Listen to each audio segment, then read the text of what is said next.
So we're waiting for quorum. Once we have quorum, we will start the meeting. So please give us a couple of minutes, yes?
So it seems that we have quorum now with Cindy joining in.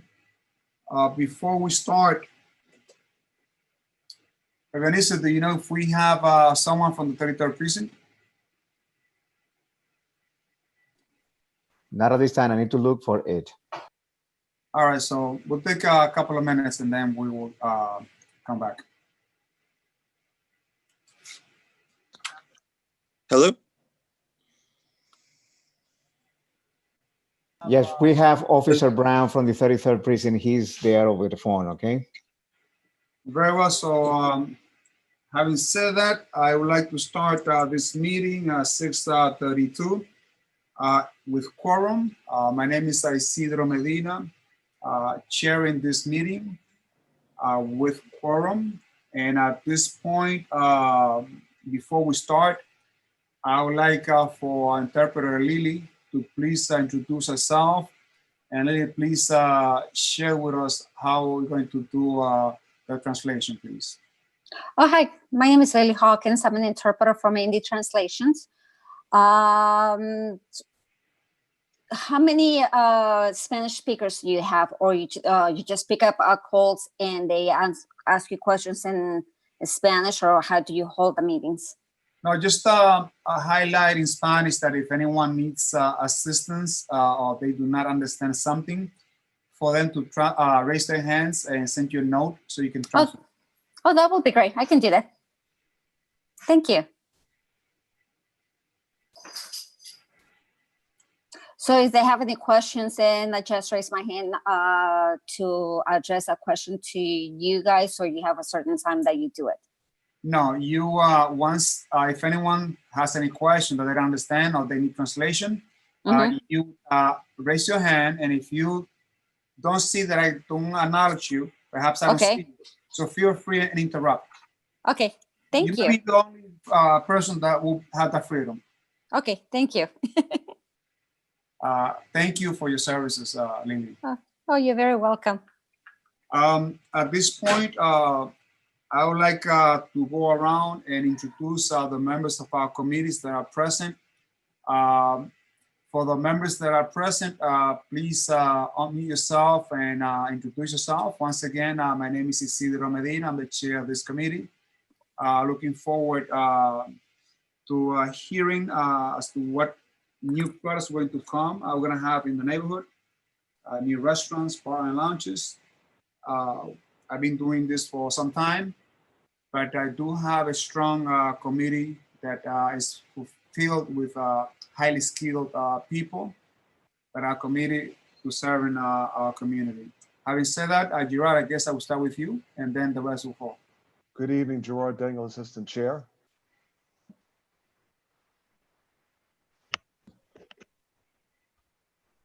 Let me call out Cindy. Good evening, Cindy Matos. Is Wallace here? Wallace not in. Ashley.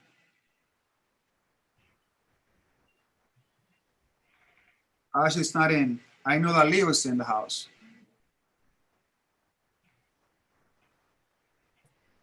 Leo.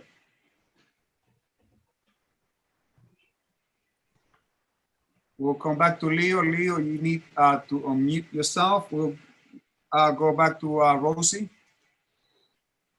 Hi, this is Rosie. Leo here. I'm sorry about that. I'm having camera issues, but I'm here. Thank you, Leo. And I see that we also have Angel. Yes, I'm here. Thank you Mr. so much. President. So take into account that we have a COVID reality. We try to work with our merchants as closely as possible. We also recognize the fact that how we run this committee might not be perfect, but we are surely trying our best. And for that reason, I know that with this technology that we have with Zoom, things can happen every now and then. And we would like to prevent anyone who has been waiting for a long time and will not get the proper attention because of some glitches. On that note, we're going to make a roll call on a nightly basis when we meet to see who's in and who's out. That way we would wait for someone that has registered, and for some reason when we call them, they're not present for whatever technology glitches that there might be. So on that note, we will make a roll call to see who's in, who's out, and we'll try to have some patience to see that everyone gets the proper attention that they deserve. Having said that, I'm going to ask for Gerard to please do a roll call before we start and before we do introduction of our precinct, and of course, any elected officials that might be in the House. Gerard. Sure. Good evening. So we'll go straight down the agenda for roll call. Item 1 would be FLK Inc., DBA Sushi Mambo. Are you present?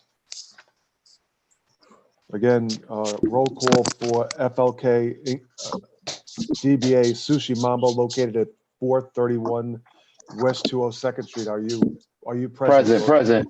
Thank you. Gerard, before you go on, I see that Lily has a question. She raised her hand. Lily. I have a question for you. Hold on. With the answering questions, I don't have access. Only the host and the panelists can see the questions. So I guess, Ebenezer, I would need your help on that. Because I don't have access to that either. Okay. Ebenezer, I'm going to rely on you and the staff. So please keep that in mind. Thank you, Lily. Go ahead, you're up. Thank you. Great. So again, agenda 1 is present. Item 2 is Villas Lounge 2 Corp., DBA Villas Lounge 2. Are you present? Yes, we are. Great. All right. Next on the agenda is item 3, Dykeman Billiards Cafe. Are you present? Dykeman Billiards Cafe, it's 100 Dykeman Street. Is a representative or ownership present? Item 3, okay, we'll come back. Next is item 4 on the agenda. It's CDB Kitchen and Bar Corp., DBA Room 4996. Present. Great, thank you. Next on the agenda is item 5, Inwood Hospitality Partners, LLC, DBA Hudson Crab and Q. Is ownership or a representative present? Present. Great, welcome. Thank you. Item 6, Crack and Peel, 126 Nagel Avenue. Are you present, owner or rep? Present. Great, welcome here. Item 7, 7 Henshaw Inc., DBA Cloisters Grill. Again, 7 Henshaw Present. Inc., great, welcome. 8, item 8 is Buddha Corp., 1654 at St. Nicholas Avenue. Against Buddha Corp., it's item 8. Present. Welcome. Item 9 is Fuego Tipico Restaurant Corp. Is ownership or a representative present?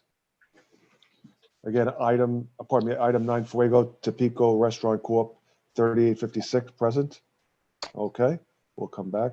Item 10, Mama Taco LLC, DBA Mama Taco, 5025 Broadway, ownership or rep present?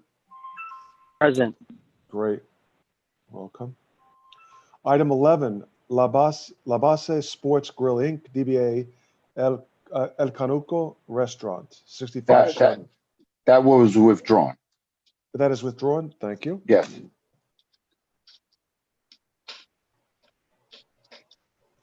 All right, item 12 on the agenda is Elegant Club Corp., 84 Present. Great, thank you.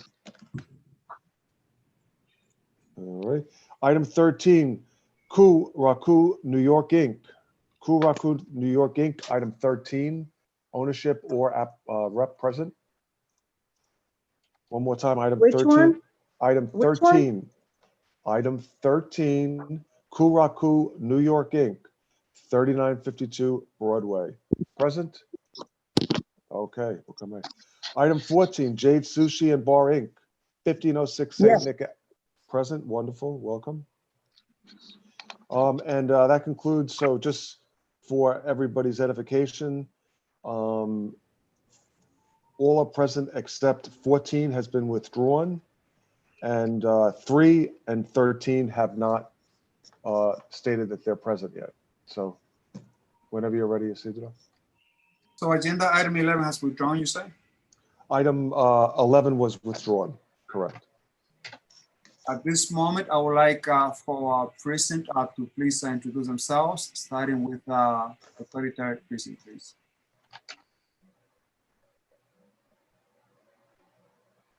Officer Brown. Hello, good evening. It's Officer Brown from the 33rd Precinct. Can everyone hear me? Yes, we can.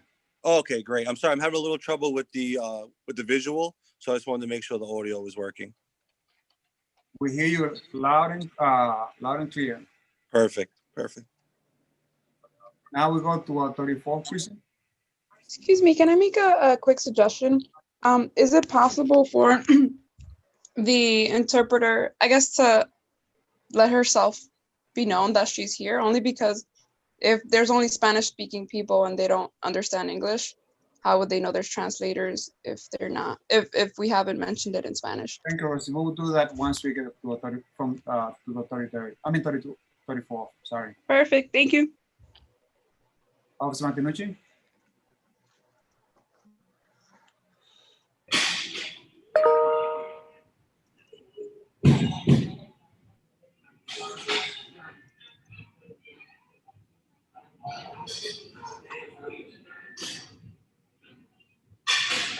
Martinucci, I know that you're on the line, but we cannot hear you.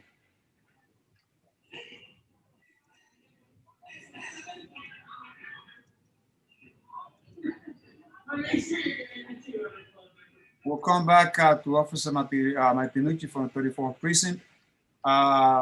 Lily, can you please state that the audience will have rights for interpretation, please? In Spanish. Muy buenas tardes, me llamo Lili, soy intérprete. Si tienen alguna pregunta o no entienden algo, si por favor lo pueden escribir en el donde dice Q&A y les puedo contestar las preguntas o hacer las preguntas en vivo. Very well, thank you so much, Lily. I also wanted to thank the office staff, Ebenezer, Paola, and Chanel, for putting together these documents. Ebenezer, thank you for delivering these documents. To me, it's important because I need to have things visually, and it's much easier to do it in print than in digital forms, because oftentimes with so many screens, it's hard to follow everything up. So having said that, the way that we're going to function for the new applicants is that we would entertain the agenda as is. We will do one by one. Usually we will listen from the merchant, the precinct, then from residents. Once the committee has gathered all these opinions, we'll deliver on the application and we'll take a vote. Please understand that this vote is not final. You guys know that this will need a vote from the general board as a whole. And that vote takes place on the 4th Tuesday of every month. And that'll be the final decision that the board will make on your application. Do I have, before I proceed, do we have any elected officials or representatives? And if so, please identify yourselves.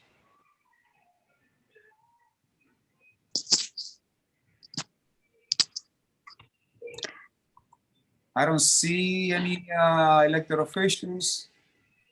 And on that note, I would like to proceed with the meeting. Mr. Molina, Please. since I'm in the Q&A, there's a Cheryl Miller that says that the establishment of West 165th Street has been trying to call. The name is Mijo Maki. Ebenezer, can we please upgrade Mijo Maki is already as a panelist. I see them as a panelist. So they are on board. They can introduce themselves once the turn has come. Thank you so much. Are there any other questions? Very well, Gerard. Let's Gerard, before I proceed. Will do. So when it comes, this is kind of a housekeeping for the committee. Who's going to volunteer to do the minutes and the resolutions? Good evening. I'm so sorry. This is Adrian Felton. I am with New York State Attorney General Letitia James's office. Welcome. Just wanna- Hi. I know that you guys have an agenda. I just wanted to pop on really quickly to share our initiative that we have for all voters.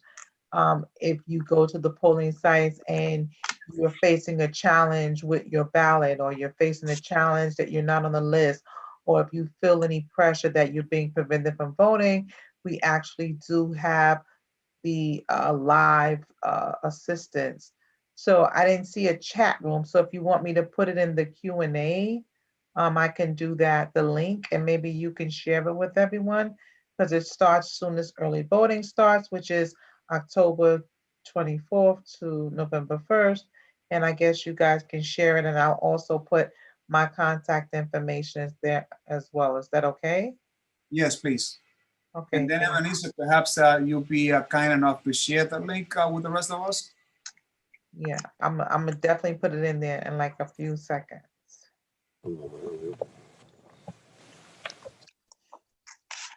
And Ebenezer, while we do that, I received a text from for us to unmute him.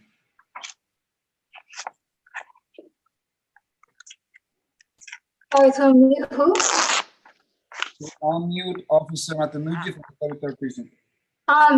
Did he call in? He's already online.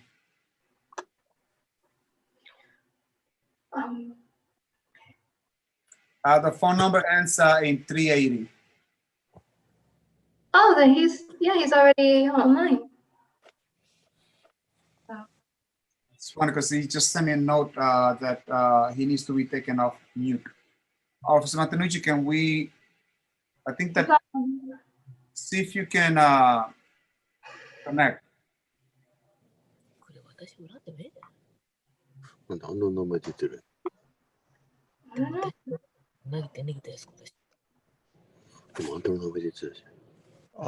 Mijo, you might want to mute. Mijo, mute. Sorry, we're recognizing item 13, Ku Raku, that it's Mijo. So we've got you as present. Ku Raku, are you present? I believe that's Mijo. Unmute just to say you're present, Mijo. Ku Raku, are you present? Good evening. I believe Mijo, are you present? Can you hear me? Yes, are you present? Yes. Fantastic. We'll come to it shortly. Thank you. Welcome. Okay. Problems. We cannot hear you out. So please send me a text because I will come back to you. But please call as soon as you can. So the first agenda item is belongs to a 34th precinct. Yes. But since we don't have access to them at this point, I recommend that we go to the next one. Okay, so we'll come back on one. So FLK Inc., DBA Sushi Mambo, stand by. We'll come back and circle back to. Item 2 is for Restaurant Wine. Item 2 is Villa Lounge 2 Corp., DBA Villa Lounge 2. It's located at 130-132 Avenue at the corner of West 172nd Street. Present? Yes. Great. Welcome. Yes, hi. So we are here for renewal on our beer and wine license. Very well. For the record, what's your name, sir?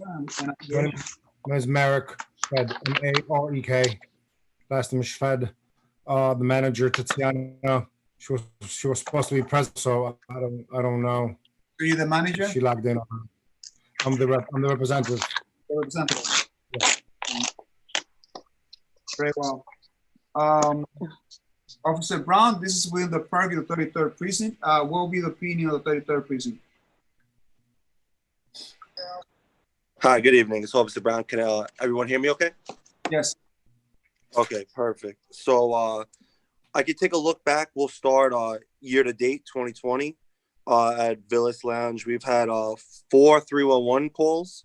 We had 1 in June, 2 in August, and 1 last month in September for loud noise and music coming from the location. We also had an incident inside the location in February 2020. There was a misdemeanor assault that occurred. A woman was, her hair was pulled, and she was inside the lounge, and she was followed outside the lounge where she was further assaulted. That happened February 2020. If you want to look back, we could go to 2019. We had 3 311 calls for the year. Those were also for loud music from the location. We had no criminal incidences in 2019. In 2018, if you go back 2 years, we had 8 311 calls for loud music. So the calls have definitely gone down from 2019 and 2020. We had 8 calls back in 2018. We also had 3 criminal court summonses issued in 2018. We had a civil court summons issued for loud music in 2018. And we also had someone that was cut with glass on New Year's Eve from 2017 going into 2018 at that location. Very well. Are there any comments from residents?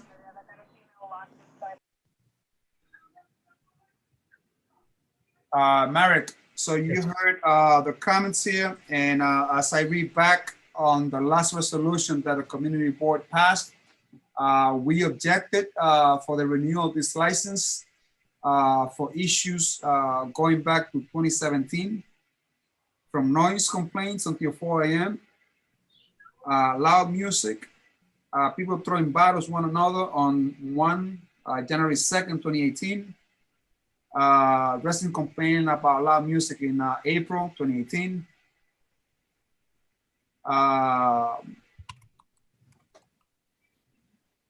And then the new violations.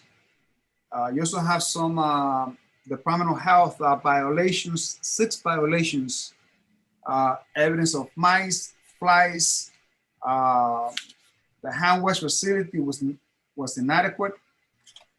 You received a C on your last health inspection. What do you have to tell us?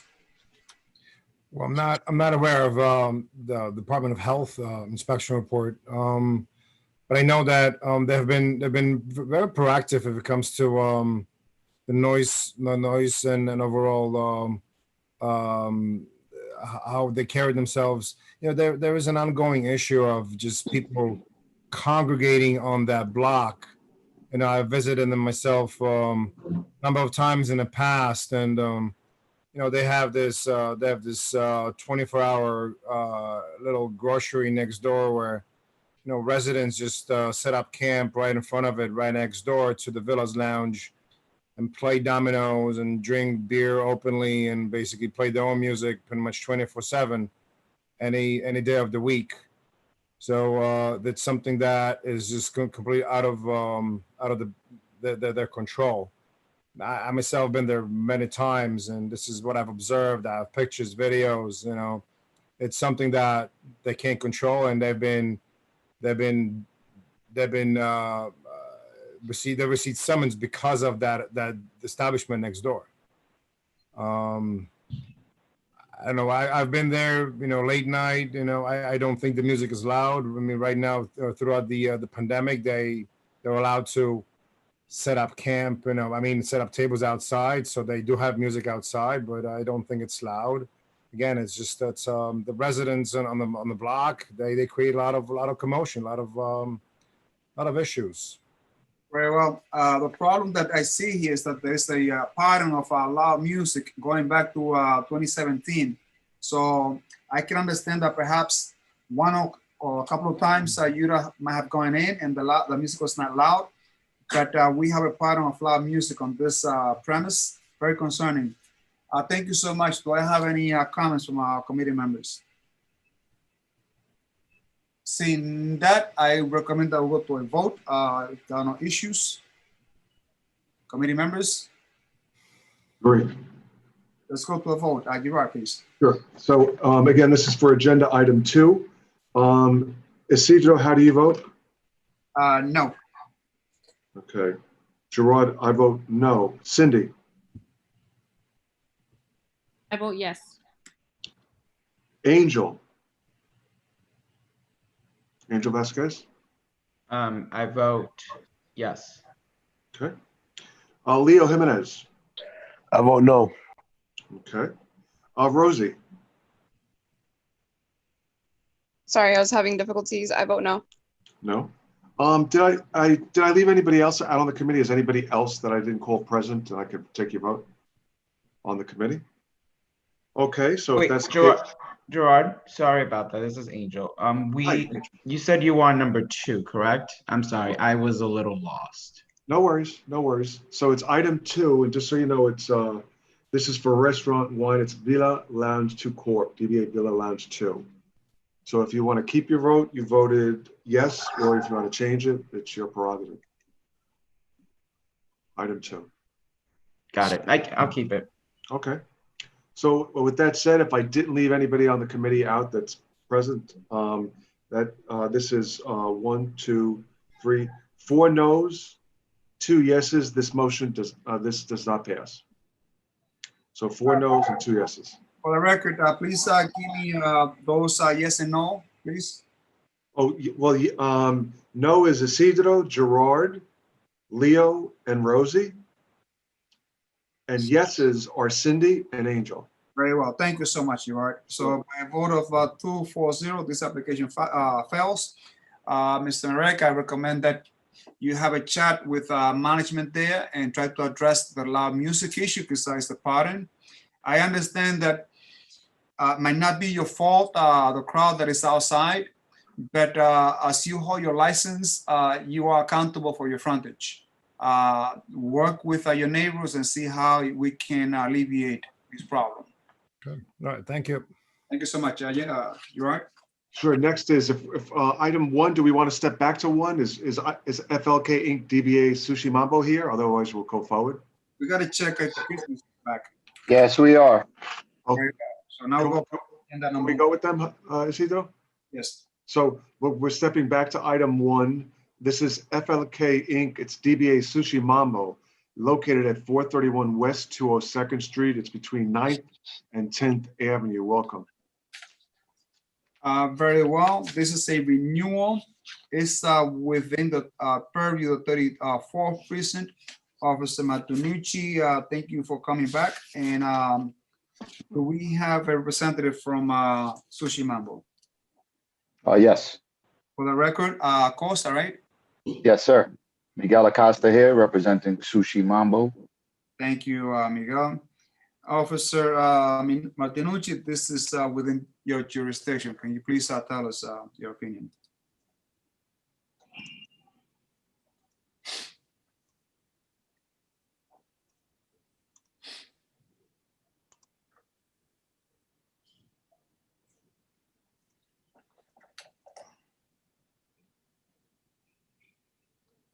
Officer Martinucci. I think we're still having problems, so we may have to go to the next one. Isidro. Okay, why don't we do that?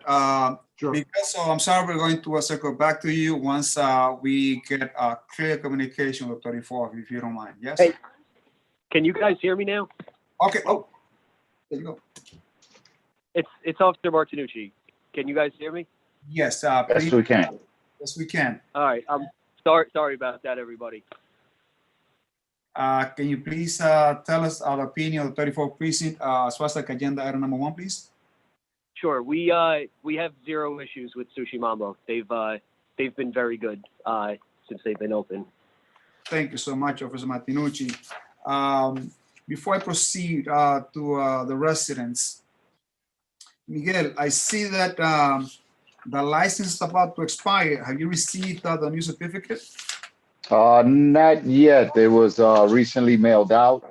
The 30 days of notification has just expired last week, so we mailed it out last week. They should be renewed by the end of the month. Very well. Are there any questions from residents? I see that there is a question from Nancy Preston. Nancy, please. All right, hi, Nancy Preston, Moving Forward Amigos, and I just want to say it's wonderful to hear there have been no problems with this operator, and we need to acknowledge that when that comes, because we always hear about the problems. That's all I have to say. Thank you, Nancy. Nancy, on that note, and for the purpose of moving forward with the agenda, I recommend that I go to a straight vote. I second. Okay, so Right. for item 1, we're going to vote. Isidro, how do you vote? Yes. Yes. I vote yes. Cindy, Yes. Angel, Yes. Leo, Yes. Rosie? Yes. Okay, this unanimously passes. It is 6 yes. Congratulations. Thank you. Very well. Thank you so much, Miguel. Please. Thank you, Isidro. Please See you on let the next one. the folks at Sushi Mambo that we are very proud of the work that they're putting out, and obviously how they're handling their business. The fact that we don't have any issues from the 34th precinct and all the residents speaks volume. So thank you so much, Miguel. Thank you. You're right. So next on the agenda, again, still under restaurant wine, is item 3. It's Dykeman Billiards Cafe. They did not say they were present earlier. Are you present, Dykeman Billiards Cafe? This is for a renewal. So Isidro, they're not present. I guess, do you want to vote or do you want to wait to the end or? Wow, that's a good question. Were they here?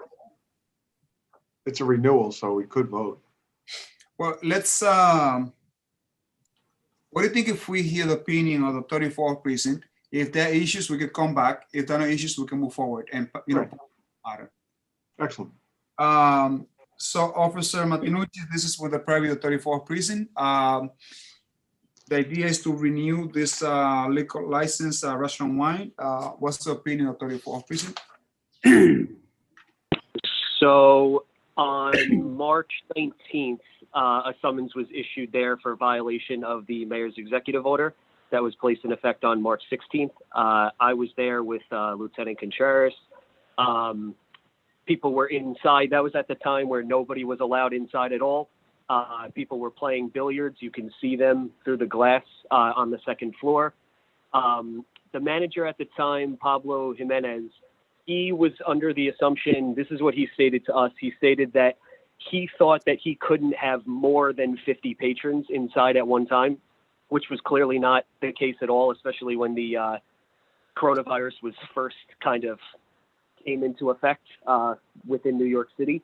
So that was in March. And then most recently on October 1st, the SLA and the NYPD Vice, they conducted an inspection at the location and they found that they were also, again, in violation of the mayor's executive order. People were inside of the location drinking, playing billiards, playing dominoes, but there was no food served at the time. So they were also cited there. Wow. So This happened on October 1st. They were in violation of the mayor's executive order, where there was no drinking or playing domino and shooting pool, and all of that was taking place, right? And Yeah. So yes. yeah, go ahead. And prior to that was March when? March 19th. March. So the executive order came down on March 16th, which ceased all inside dining at restaurants. So 3 days after that executive order, that's when we found them with patrons inside the location. Very well. Like how many patrons were there on March 19th?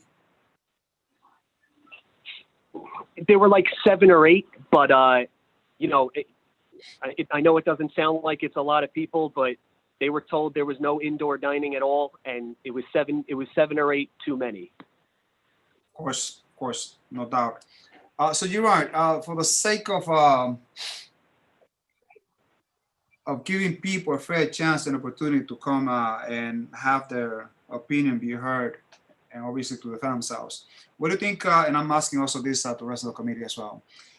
If we leave this agenda item until right after 5, we'll come back to this, because after 5 we're going to go into all new licenses, and that way we'll finish up with the renewals. So we can go up until 5. We'll ask again to see if they're here. If they're not here, we're going to vote on the matter. Sounds reasonable. Agreed. What's the name of this Second that. establishment? Dykeman Billiards. Dykeman Cafe. Billiards. Oh, okay, thank you. Very I'm well. fine with that. Very I'm well. okay I with agree that. with it. Great. So we'll come back to this, and let's proceed with agenda item number 4, right? You want? Sure. Item number 4, this is under item C, which is State Liquor Authority method of operation change. This is to change Monday closing hours to 4 p.m. to 1 a.m. And this is for CDB Kitchen and Bar Corp. It's DBA room 4966. It's located at 4966 Broadway. It's at the corner of West 212th Street, and they want to change their method of operation on Mondays, closing hours from 4 p.m. to 1 a.m. Okay, can we please, get on board the representative from agenda item number 4, please? How you doing? It's Isidro Miguel Acosta once again representing Susana Manon, who's on the call with us here in the meeting. She's the president and operator of CDB Kitchen and Bar Corp, doing business as room 4996. So we did submit, when we applied for this license, we indicated that we were going to have the same operations that the previous owner had in that location, which he closed on Mondays. So the license was approved under those conditions. Now my client is seeing that on Mondays will be a good day for her to open and also offer her food and beverages, especially now with the pandemic, being able to do the indoor dining partially with the 25% and also pickup and deliveries. Now, my question is this as well. We submitted for the request of this day only. My client wants to know, because she's considering opening up for lunch, opening at 11 a.m. And I was wondering to see if we can discuss that in this meeting, or we would have to submit another notification to go in next month and discuss being able to open at 11 a.m. or we could discuss this and be part of this resolution. Since this is a discussion about changing the method of operations, which it will be to add or opening up the place on Mondays. And yeah, opening up Mondays, you correct. would like to consider other hours. I think we can take that into consideration if there are no issues. It's just opening hours right now. Closing hours will remain the same. And as for Monday, basically, it'll be the same hours for Tuesday, which is from 11 a.m. to 1 a.m., which now is only allowed till midnight anyway. I would entertain a discussion with committee members once we hear the opinion of 34th precinct and also from our residents. But I'd like to hear first the opinion of 34th precinct. Thank you. 7th Avenue, Manhattan.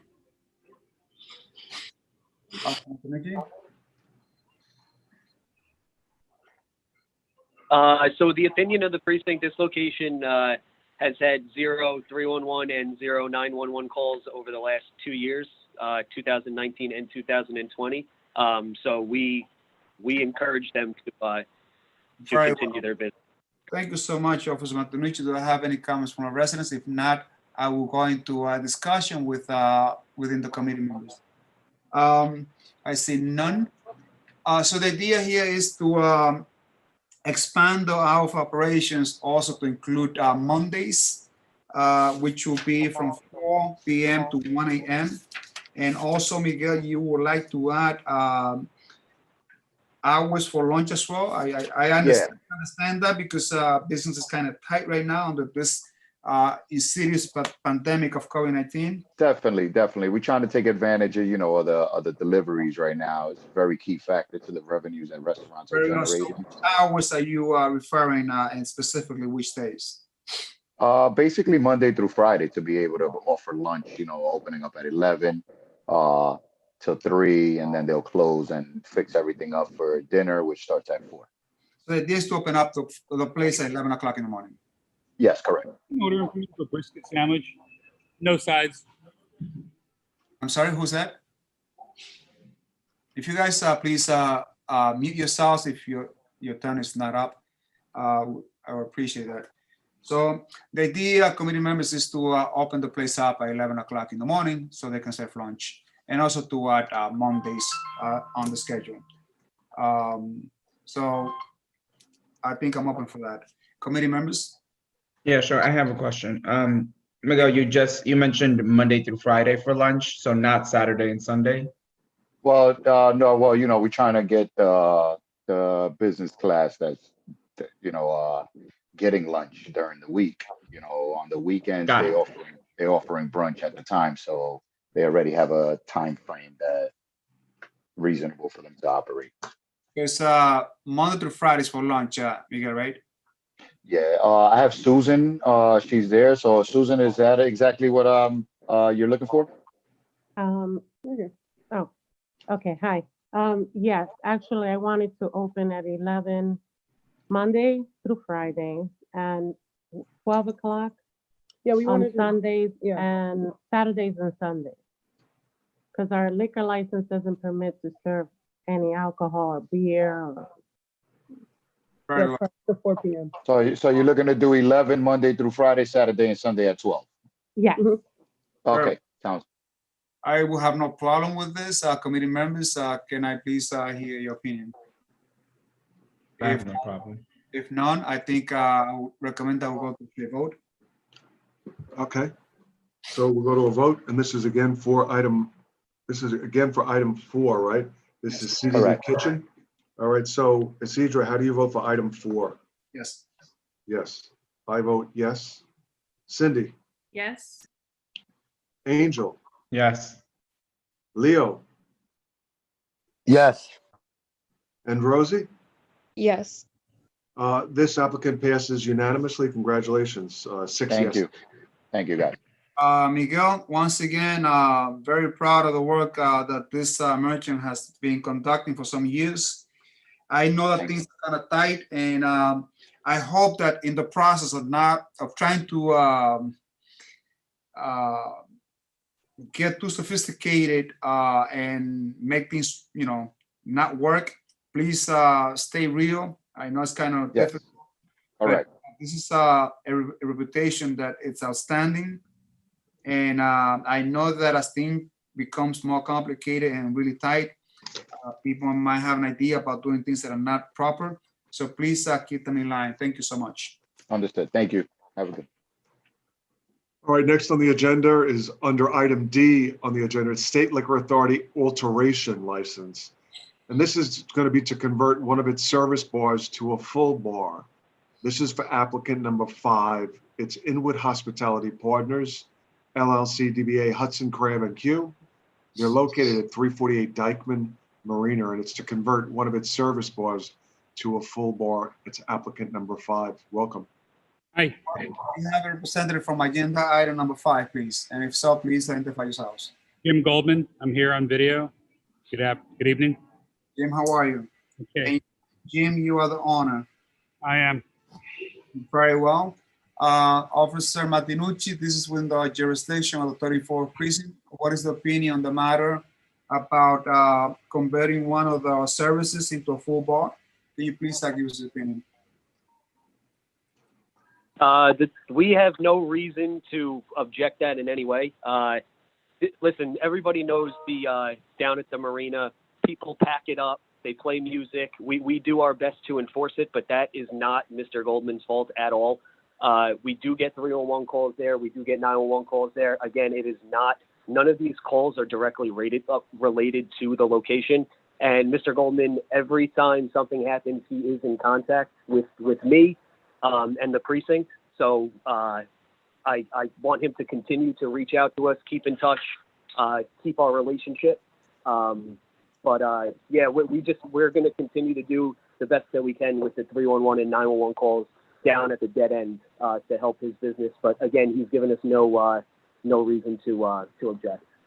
Thank you so much, Officer Martinucci. I know that because of our previous experiences with the establishment, we need to be very careful as to how we move forward. However, taking into account that Jim Goldman has done an outstanding job in keeping that place as a restaurant and not as what the community was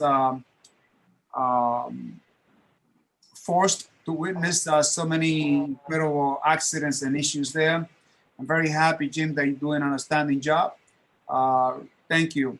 But on that note, I would like to hear some comments from the residents, if there are any from residents. I see two hands. Let me just recognize first Liz Ritter. Thank you so much, Liz, before you start, for bringing some recommendations to our committee. We're taking that into account. We're trying to be as smooth as possible and trying to understand that there are a lot of difficulties, not only technical, but also on how businesses are surviving. So your recommendation to have a roll call has been taken into account. Thank you so much, Liz, and you have the floor. Thank you. Can you hear me? Yes, we can. Okay. I just want to say that I am a community resident. I live a few hundred yards from this particular applicant, and I just want to echo what the representative from the 34th precinct said, which is that this applicant has been an outstanding operator. He's been really good working with the community, unlike the previous operator at that location and the one at that location prior to that. He runs a really clean business. There aren't noise issues. There aren't underage alcohol service issues. There aren't drug consumption issues. And this feels like a totally reasonable request that's going to help him continue to operate his business in a way that's economically beneficial to him. And I hope that you approve this application. Thank you so much, Liz, for your comment. Also a community board member. Thank you so much for your comments. I would like to hear now a word from Nancy Preston. Yes, hi, thank you. And I want to just reiterate what you've said, what Officer Martinucci, what Liz Ritter has said, and thank Jim Goldman for living up to his promises of what he was going to bring us at this concession that was very troubled in the past. And it's great to see this, an operator have a business in this way that's really become an asset for the community. So thank you very much. We know there are problems in that area, but those are not of his doing at all. Thank you. Thank you so much, Nancy, for your comments. They will be part of the minutes as well. Any word, Jim? I want to thank the people for those kind words, and I actually, just to put everyone further at ease, to expand on what we're doing here and why we're doing it. The outdoor upper deck, assuming COVID is stable at some point, we're making an application for the license there so that we can actually serve the community. You may have actually seen the community board release. We're trying to do some free weddings for people who are inconvenienced by COVID, and a full bar is going to make that catering area come alive. That's why we're doing it. Thank you so much. On that note, I see, okay, no more hands. I would like to move now into our committee discussions. Committee members, any questions, please feel free to say. Seeing none, I will move, I will go to a straight vote. Gerard, please. Yes, certainly. So this again is for item number 5 on the agenda. It's to convert one of its service boards to full bore. Isidro, how do you vote? Yes. I vote yes. Cindy? Yes. Angel? Yes. Leo? Yes. And Rosie? Yes. Okay, Hey, great. Gerard, I'm on the call as well, Dees. How are you? Waldes, give me 1 I second. vote yes. Give me 1 moment, Waldes. 1 second. So this is fine. You vote yes? Okay, so this application passes unanimously with 7 yeses. Congratulations. I really appreciate the work and the vote. Thank you. And we'll continue to serve the community. Right. Thank you so much. Bye-bye. All right, next on the agenda, I mean, is item 1 here, FLK DBA Sushi Mambo? Okay, we're gonna come back to that. All right, so we're going next on. We gotta go back to agenda item number 3, right? Dykeman Billiards, we could do Dykeman Billiards, sorry, pardon me. Yes, Dykeman Billiards. We didn't vote on that matter to give the opportunity to see if they had arrived. Right. So we're ready to vote on that, yes? Do we have any representative from Dykeman Billiard? Before we vote, I would like to hear the precinct one more time so that I record some information for the minutes. Officer Martinucci, are you on the line? Yes, I am. Just to reiterate what I said about this location before, on March 19th, 3 days after the mayor's executive order was issued, which was on March 16th, there were 7 to 8 patrons inside. There were supposed to be no patrons inside, and they were playing billiards. And again, the manager at the time stated to us that he thought that the mayor's executive order stated that he could not have more than 50 patrons inside, which was not the case at all. It was no patrons inside. Again, that was March 19th, 3 days after the initial executive order. Then on October 1st, the SOA and the NYPD Vice did an inspection at the location and found that they were in violation of the mayor's executive order again. People were inside. They were not eating food, but they were drinking and playing billiards and dominoes. They were cited at that time. Very well. This is a very dangerous and unfair situation where business were taking advantage of regulations that were in place to prevent the COVID virus from going to infect the community. And yet this merchant, we could understand that perhaps there was a misunderstanding at the beginning, which would be very hard not to see what was going on March 19th, 3 days after everyone had closed, meaning that all the businesses were closed. And this business decided to stay open. And on top of that, on October 1st, they were in further violation. On that note, I will go, recommend that we go to straight vote.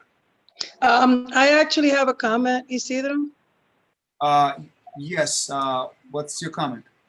A lot of those early violations and suspensions were acknowledged by the liquor authority that they didn't know at that time all the rules and the regulations were vague.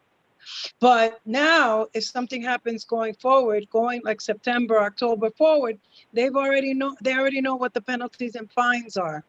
What Officer Martinucci failed to notice, mentioned was that they were fined heavily, 25 and 30,000, sometimes 40,000, in addition to being summarily suspended.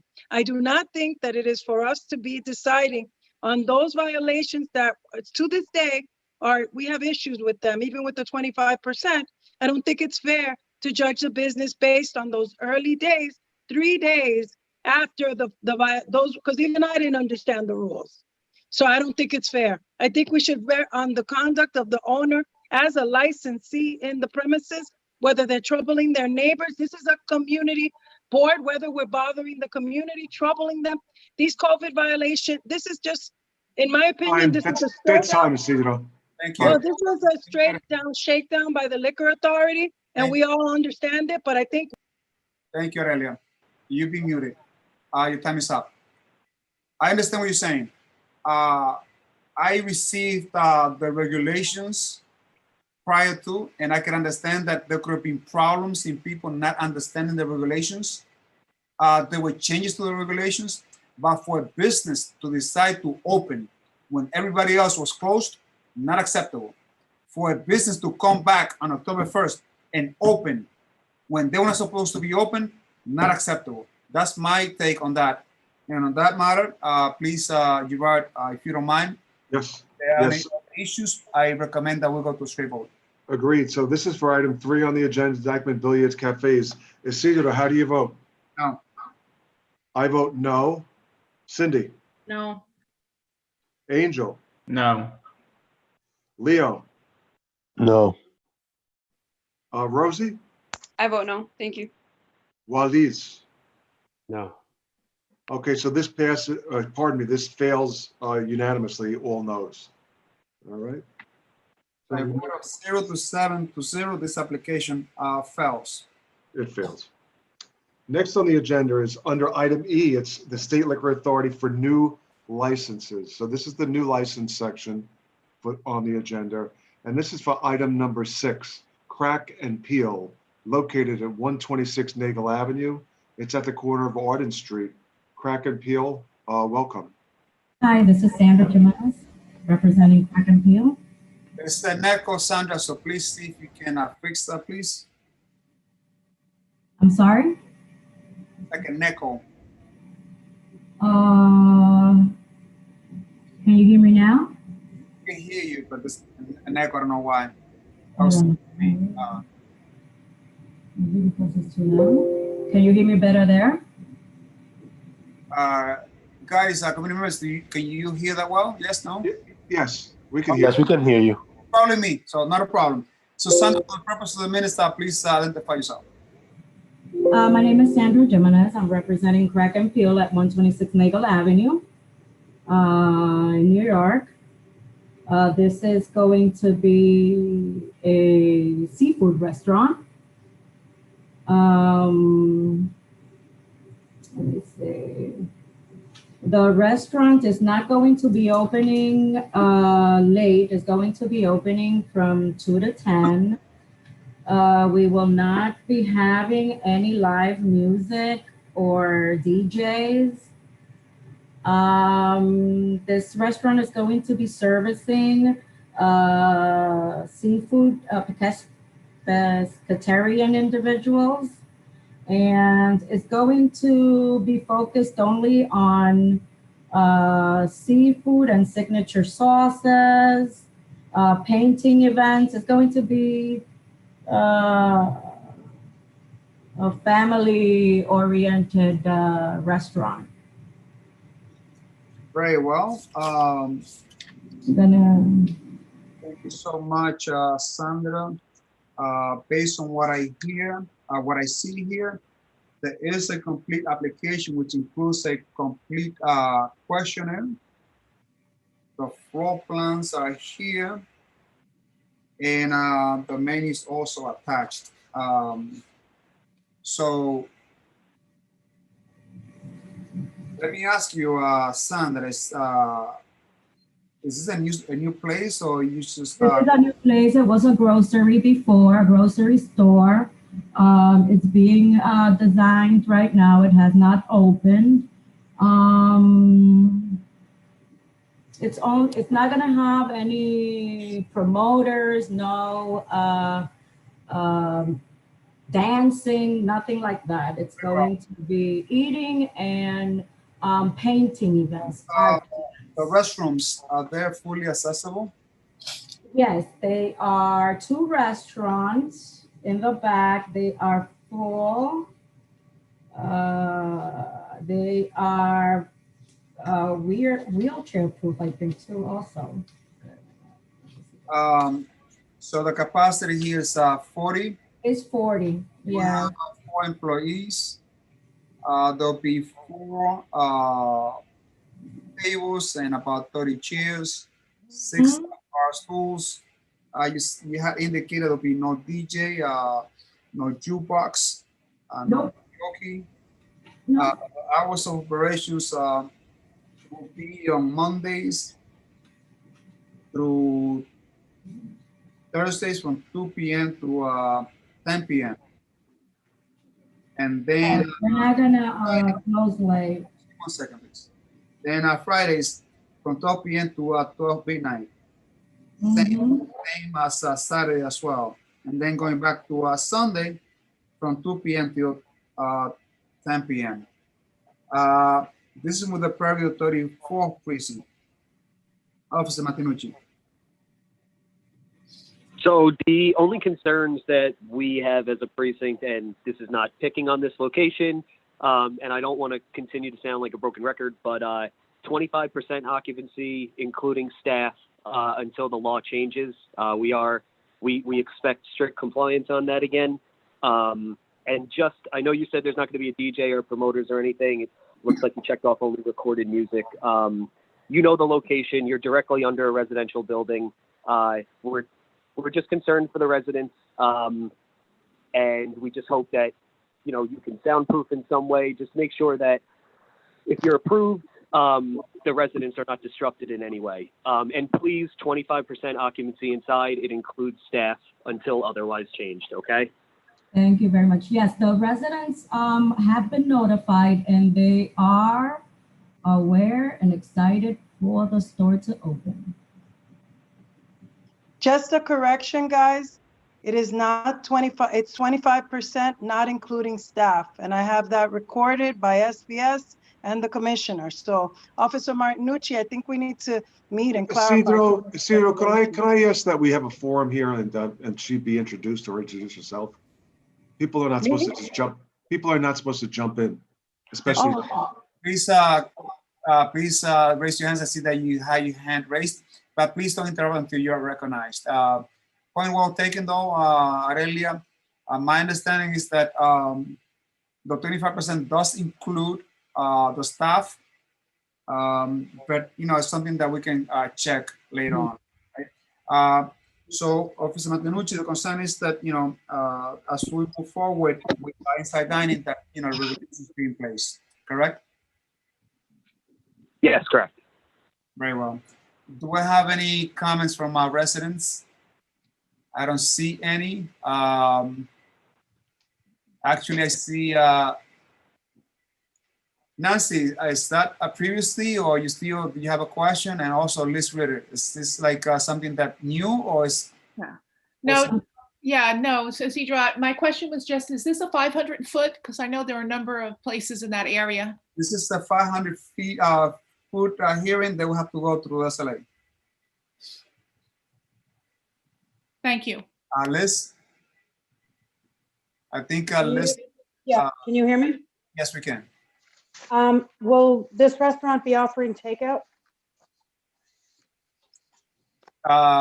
Sandra, can you please? Yes, we're going to start offering takeout. We're going to start Fantastic. doing takeout first, yeah. Right on. Very well. Seeing no other questions, now I would move to Arely, you have something else? Or and if so, please, you have 1 minute. Is it 1 minute or 2 minutes you are? We'll go with 1 minute. I just wanted to say it sounds like a great restaurant, and I look forward to patronizing. Very well. Thank you so much, Gerard. On that note, are there any comments from our committee members? Yeah, I have one, Isidro. Will Yes. there be outdoor seating? I'm sorry? Will there be outdoor seating? Yes, there will be outdoor seating probably. Not sure. Will there? Thank you so much. Committee members, do you see for any stipulations? I see none. On that note, I recommend that we go to straight vote. I'm sorry, Isidro. It's Leo again. Yeah, Leo. I do recommend Stips based on NYPD's recommendation. I know they said they won't have live DJ or a jukebox, but if they're gonna play some type of music coming from an iPod or a phone, maybe they should have some soundproofing. I know it's in a residential building at the bottom, just to be courteous to our neighbors. So I do recommend that Stip some type of soundproofing. Yes, there is lots of installation since it was a grocery store and now it was converted into a restaurant. Everything was remodeled inside and there should be all documented as per the CFO, all the permits that they have. They haven't. Thank you. Have a lot of Sandra, installation. for the sake of keeping our residents sane and perhaps from preventing the community from getting issues, I'm going to recommend that you do buy a sound limiter.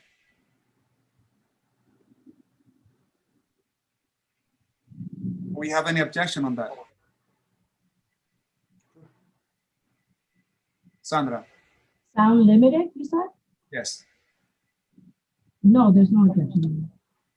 All right, so the idea will be for you to purchase a sound limiter. Mm-hmm, mm-hmm.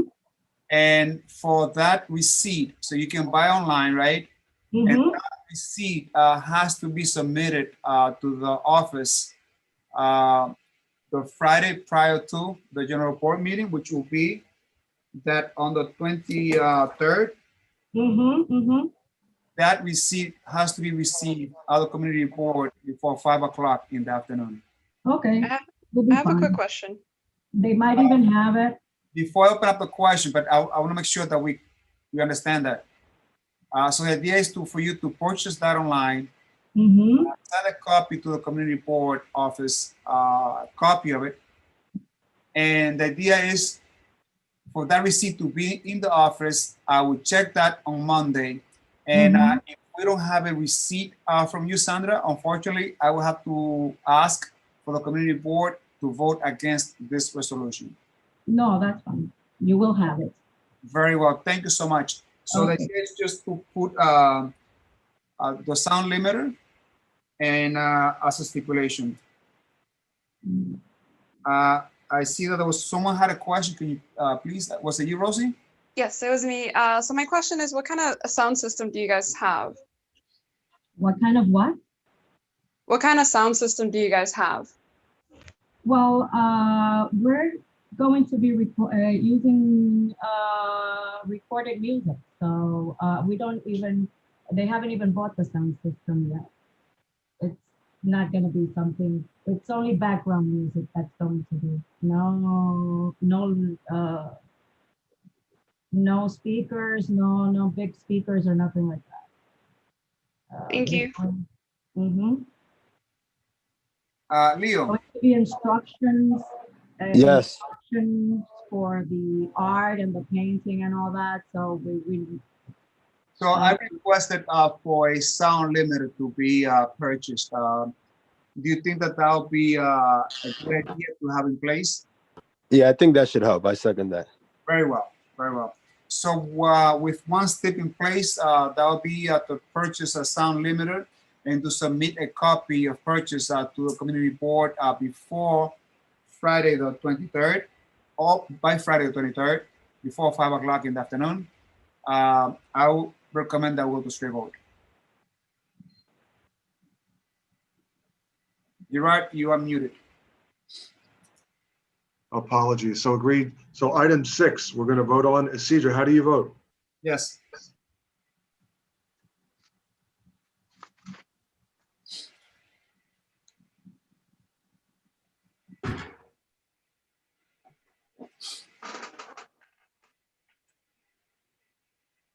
You're on mute, Gerard. Apologies. So Isidro votes yes. I vote yes. Cindy? Yes. Yes. Angel? Yes. Leo? Yes. Rosie? Yes. And Waliz? Valdez? Yeah, yes. Yes, great. So this application passes unanimously by 7 yeses. Thank you very much. Congratulations. Congratulations, Sandra. We hope that you do well. And I hope that as you open up your place, that you also hire people from the community as a best practice. And again, we hope that you do prosper. Thank you very much. Good night. All right, good night. Next on the agenda, again, under on-premise liquor license for new, is item 7, and this is for 7 Henshaw Inc., DBA Cloisters Grill, located at 7 Henshaw Street. It's between Riverside Drive and Dykeman Street. Again, this is for 7 Henshaw Inc., DBA Cloisters Grill, located at 7 Henshaw Street. Are you present? Yes, Miguel Acosta on behalf of Giselle Reyes, who's the owner of the premise. Before we start, Gerard and Isidro, this just something I wanted to correct on the hours of operation. Seems like my assistant put the wrong hours on here. So business opens from 7 a.m. to 7:30 p.m. Monday through Saturdays. Okay, so it's 7:30 a.m. through what? No, 7 a.m. to 7:30 p.m. Okay. And on Sunday, 8 a.m. to 7:30 p.m. And for method of operation is just iPod background recorded music. All right, so let me just review the hours of operations. Sundays from 8 a.m. to 7:30 p.m. 11 a.m. to 7:30 Sunday. 11 a.m. to 7:30, right? Correct. On Sundays. And then the rest of the days are 7 to 7:30. 7 to 7:30, correct. And for method of operation is just iPod and recorded music, which is recorded music. That's it. No entertainment. All right, so just let me go with the specifics. The capacity is 40. You will have 4 employees in place. Indicated no jukebox, no DJ, no karaoke. Very well. I see that you have a floor plan. You have a menu. It's a completed application.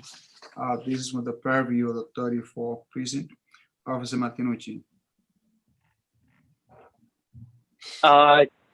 We don't have any issues with this place. I mean, those hours don't sound like they should be an issue. We do have 4 311 calls for noise on that block in September and October. So I don't know if there's any residents in here that made those calls, but there are residents who are nervous about potential noise and prior noise. But that's all we have to say about it. So there was some 311 calls for noise from around the block, right? 4 specifically for the location in September and October. Yeah, just to point out that there are residents who hear noise at a loud volume.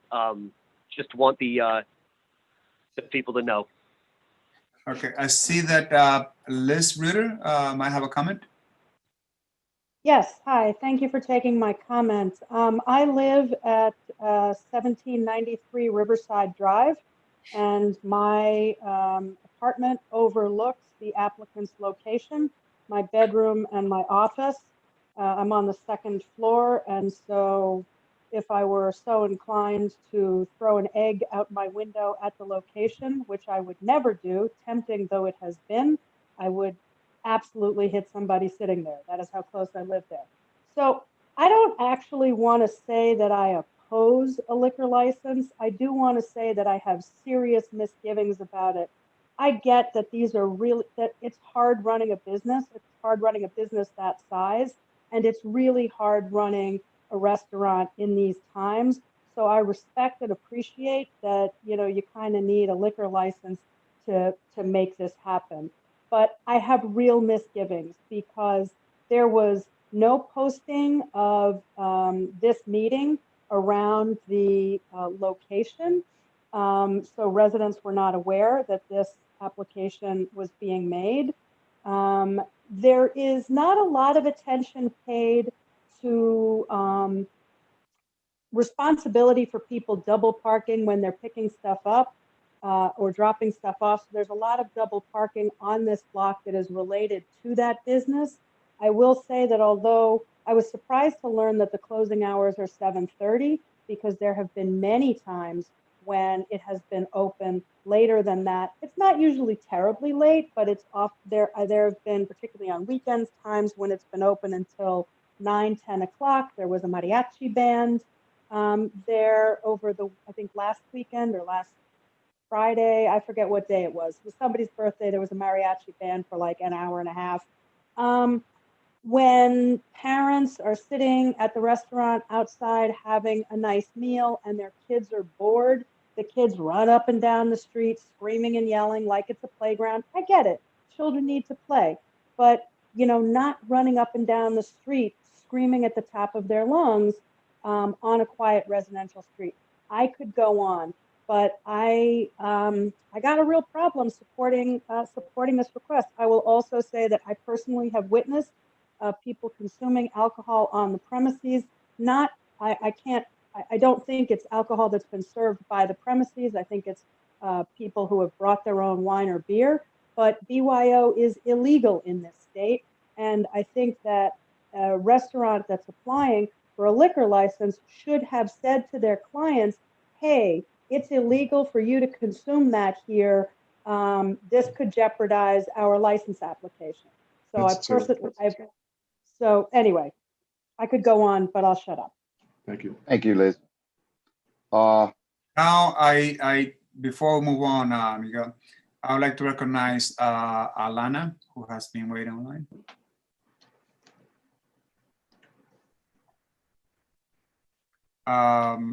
Okay, she lowered her hand. So now I recognize Nancy Preston. Hi. Oh, sorry. I just wasn't unmuted before. Okay. Sorry, Alana. Please, you have the floor. That's okay. Thanks for hearing me. I guess I'm just reiterating a lot of what Liz said. I live in her same building, 1793 Riverside Drive. My window overlooks this restaurant. And while I don't have specific issues with this restaurant, so I don't want to take away their chance to try having a liquor license, this street is so loud. People park on this street with their stereos turned all the way up. When they get back into their cars after partying on Dyckman, the music is insane. So I'm nervous about bringing the party even closer to the home and having alcohol on Henshaw. Yeah, I'm also surprised to hear that their closing hours are 7:30 because I know that they recently put a screen outside. So people are watching sports on like the outdoor patio seating. And it's definitely still going when I'm asleep, and I never go to bed at 7:30. So I don't know. I want to say, like, I guess everybody deserves a chance, but I'm also super skeptical. Very well. Noted. I would like to recognize now Nancy. Yes, hi, thank you. And this is conveying this for Ted Gallagher, who is a resident of this same building and also, a community member for over 38 years, who actually has worked for 17 years as a senior city planning at HPD, so he has some background in this. And, he opposes this because he says, Henshaw Street is effectively a service road for the Henry Hudson Parkway. Drivers use it to avoid the bridge toll. Even without a proposed liquor license, noise and traffic congestion today is a grave nuisance. It's a choke point into the neighborhood. Any additional traffic in this area will only degrade quality of life for existing residents. He also says it will also add to the already harrowing noise and traffic problem. And he talks about a number of years ago when there was a proposal to put a school here. The community came out for these same reasons. The community came out that this is a traffic issue. It's a really big problem. And is, and he's very much opposed to this. So that's relating that for him. Thank you. Very well. Ted Gallagher is his name.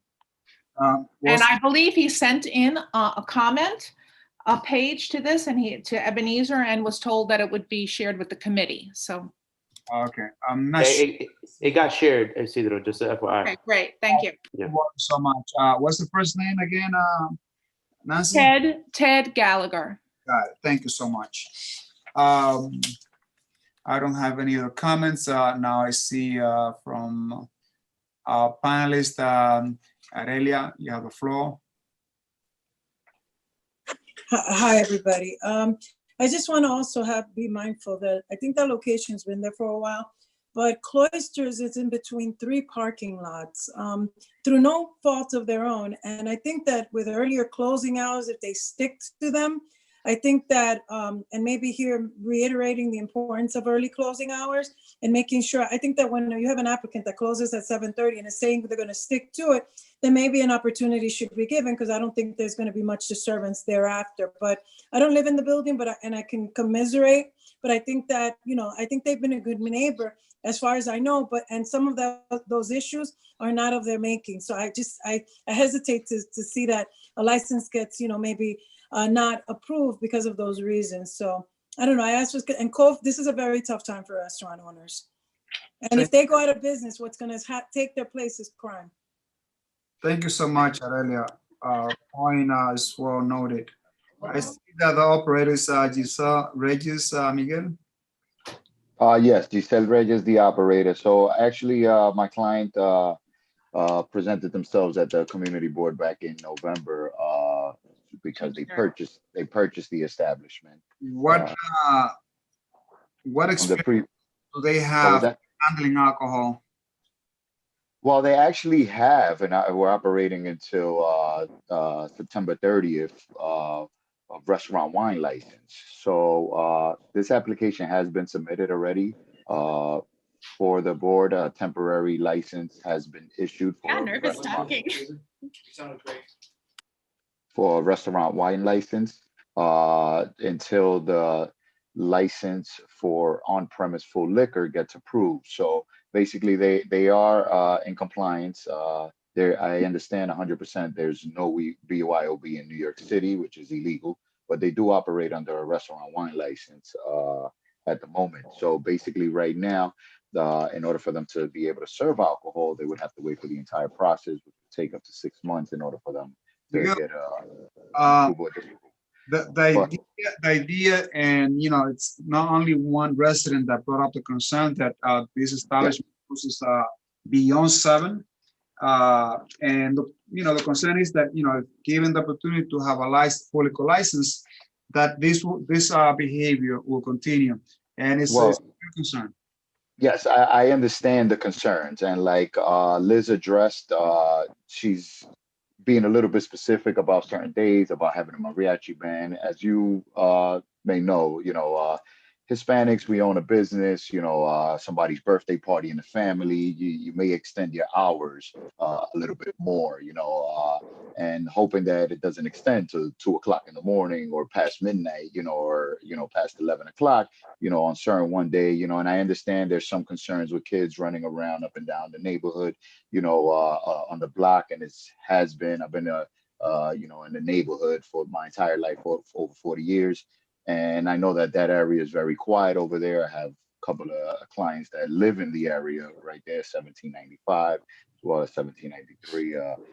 So I understand their concern. I will address this to the operator to let her know that whatever she's doing past 7:30 needs to stop.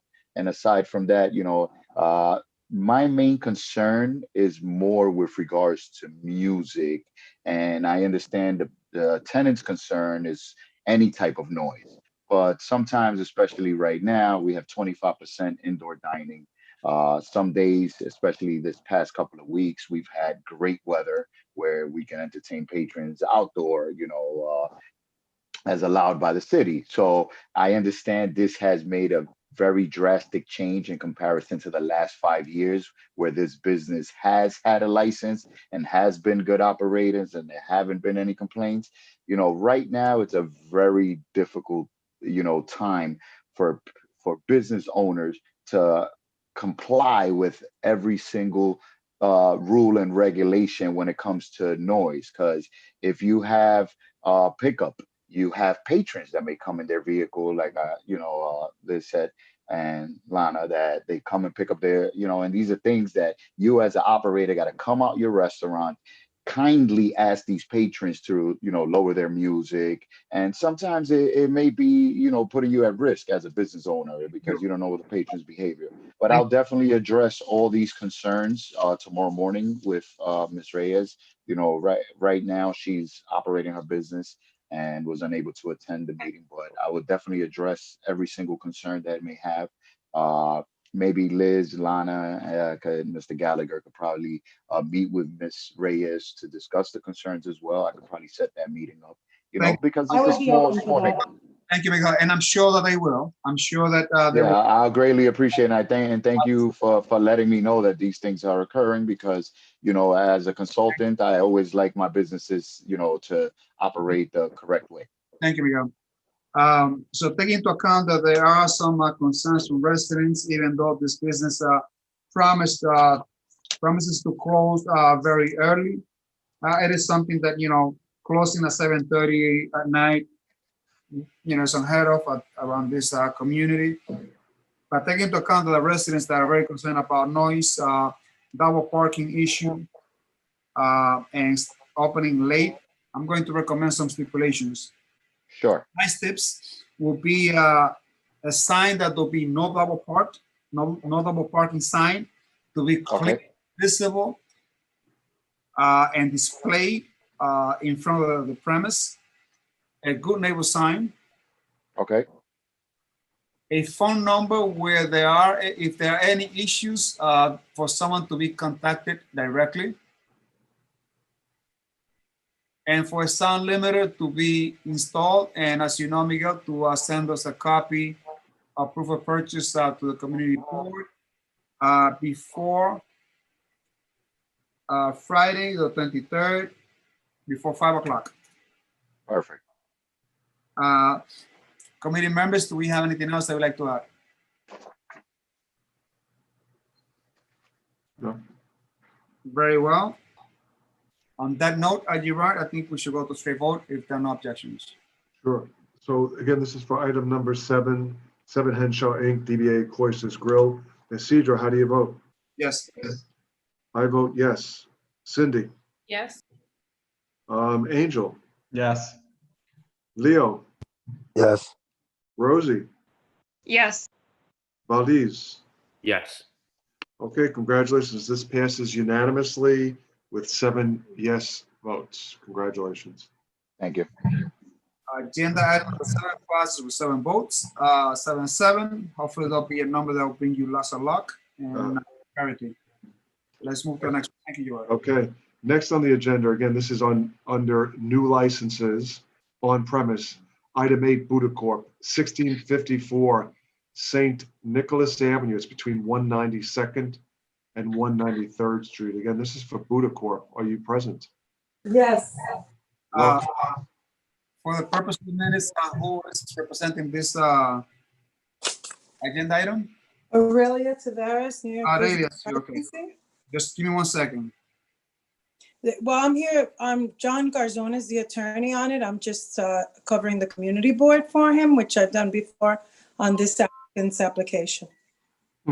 Just give me 1 second.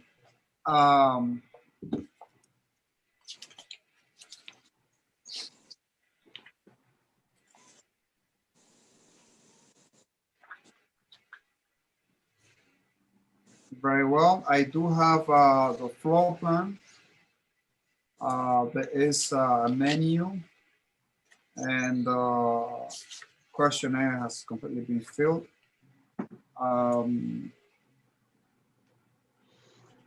What is the nature of this restaurant? What kind of food are we bringing to the table? This is Latin. This is Latin fusion and sushi. But also, I just want to know, this is a re-notification to the community board.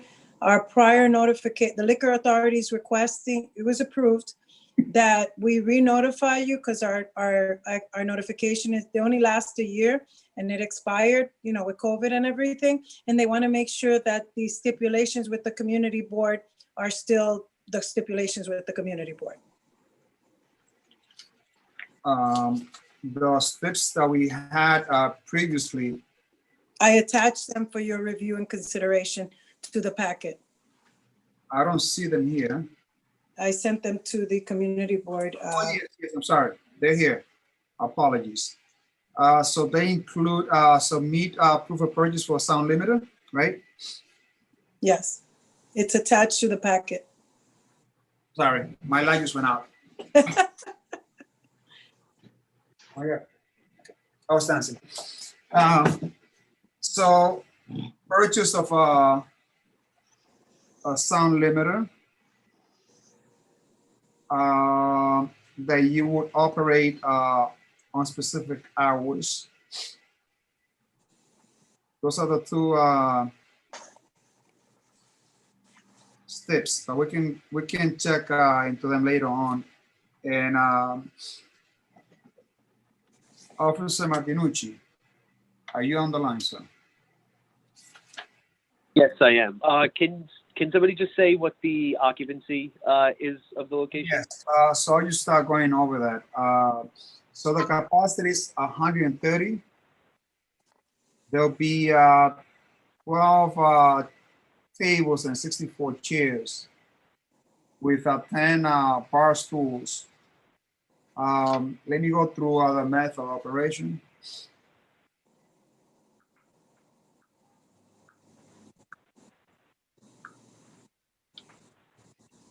So the idea is to have this place open Mondays through Wednesdays from 4 p.m. to 1 a.m.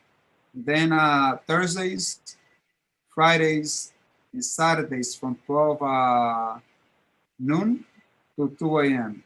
Then on Sundays from 4 p.m. to 1 a.m. There'll be, Aurelia, I didn't see clearly here. Do you have, gonna have jukebox? Aurelia, Yes, I'm looking at the, can you hear me? Okay, I'm yes. looking at the 30-day, no, one moment, please. While you check on that, Officer Martinucci. No, DJ music, recorded music, DJ, recorded music, and that's it, and live. All right, and you indicated there'll be a sound limiter properly installed. There'll be no Correct. automatic promotion. Has the space being properly soundproofed? Yes, And there'll be security guards, personnel, registered by New York State. yes, and just so you know, the reason that the last one was passed by your board, and we, on June 25th, so that's why they're asking renotification, June 25th of 2019, where the full board voted 33 in favor, 4 opposed, and 2 abstentions. Very well. That is, Yeah. Yes, I do have that resolution passed by the board. Yes, indeed. And it was sent out on July 1st. So Officer Martinucci, are you online, sir? Yes, I am. Have you I was noticed, just curious. before you move on, just to lose our attention, did you notice how I have not called you Officer Penna? I'm on point. Go ahead, Officer. Yeah, you're doing very well. Appreciate that. Was just curious how many security guards. I don't know if it cut off or if that was answered. I don't know Do we if have you a have number? I understand that the number is 1 per 70. I think they're going to have 2 on the weekends. But we don't anticipate having more than 70 or 80 people. The space, it does have an occupancy of larger, but they've already filled it up with stuff. So I don't think that, and we only have 64 chairs. Okay. All right. The only concerns that the precinct has is so this is at the corner of 193 and St. Nick. That's like a focal area of the precinct when it comes to noise and disorderly groups and people playing music and stuff.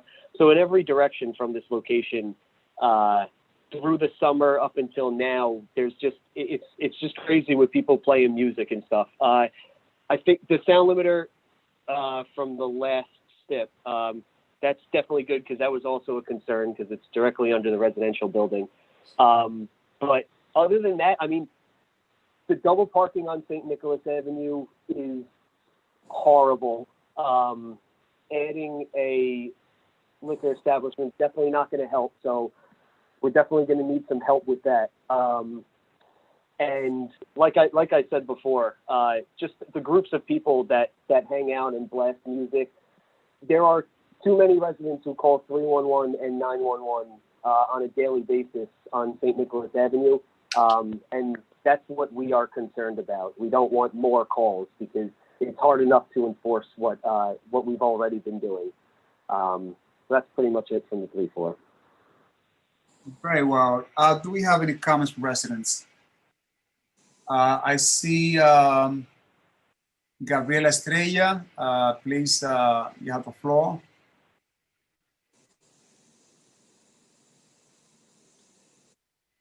Thank you very much. Can you hear me? Yes, we can. Okay. As some of you might know, I am also a member of the Community Board 12 and also a member of the Public Safety Committee. And also, I am a resident for 12 years already, living in 114 George Hill, which is right across from where this particular business will be located. And understanding that, you know, we are a community that we need to live with, you know, among ourselves and try to make sure that we are all good neighbors. You know, I am very, very concerned about this business in that location, where is, as the officer from the 34th precinct already mentioned, has been, you know, having many noise complaints and other complaints. As you know, we have the George Washington High School a block away. We have also FEP, which is a charter school, also like a block away. So again, I am not against, you know, business, especially local business, because everybody is entitled to make their lives and make their dreams come true. But at the same token, you know, as a resident of this building, I am very, very concerned about, you know, the noise, about the traffic, the crowd, you know, the excessive probably situations that we really don't need, to be honest. So I just wanted to put my hat off as a board member and speak as a resident.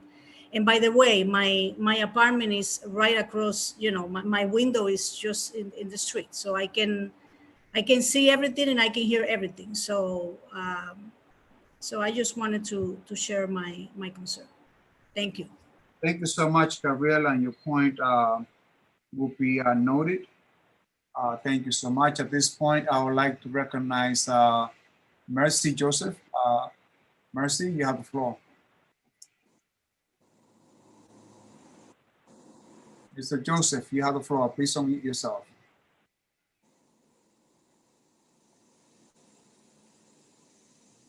We'll come back to you. I would now move for Nancy Preston. Yes, hi, thank you. And I want to just piggyback on what Gabriela had said.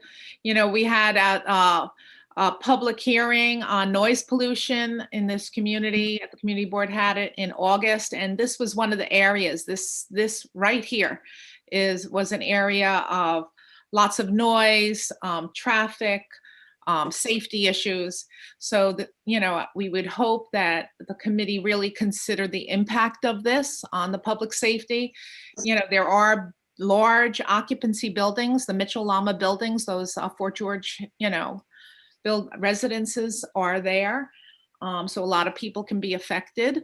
And I wanted to know, I'm not sure if someone was trying to get in Eileen King. I don't know if you were able to see that wanted to speak. That's also a resident. So I just wanted to mention that as well. Thank you. Thank you so much, Nancy. At this point, I'll come back to,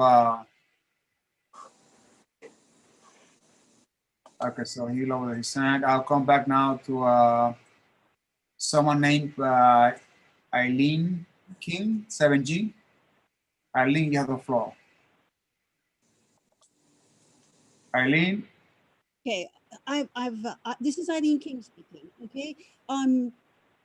I live at 11 Fort George Hill, and I also serve as the president of the board of this building.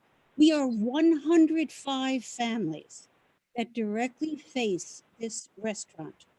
We can hear absolutely everything, and we have suffered tremendously this summer from the social club that has become St. Nicholas Avenue and 193rd Street.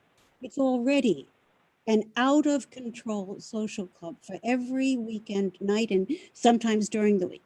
So I have certain questions. My question is the frontage on this building is all windows that look like they are glass doors that will open out onto the street. And I'm going to ask what would a sound limiter do inside the building if we're going to hear everything out on the street? Very well. Thank you so much, Eileen. I have other questions too, but I'm doing them in one order. Do you want me to give me all the questions? No, you have 2 minutes to state everything that you Oh, have. then my other question is, I've been monitoring this building for a very long time under all its construction. I don't ever remember seeing a sign in 2019 about a public meeting, and I've monitored all summer the signs about this meeting when it would come up. And I only saw the sign for this meeting last night. The last time I checked it, it was Sunday morning and there was no sign. I want to know from the committee how long you give the community a chance to be notified about this meeting. Yeah, and the 34th precinct has already said it's paralyzed to do anything about what's going on in the street. So I'm asking, my third question is about enforcement. Thank you. Thank you so much, Eileen. I would now like to recognize Liz Ritter.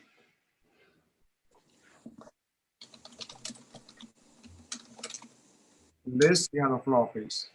There we go. Okay, thanks. Thank you for recognizing me. Can you hear me? Can you hear me now? Yes, we can. Excellent.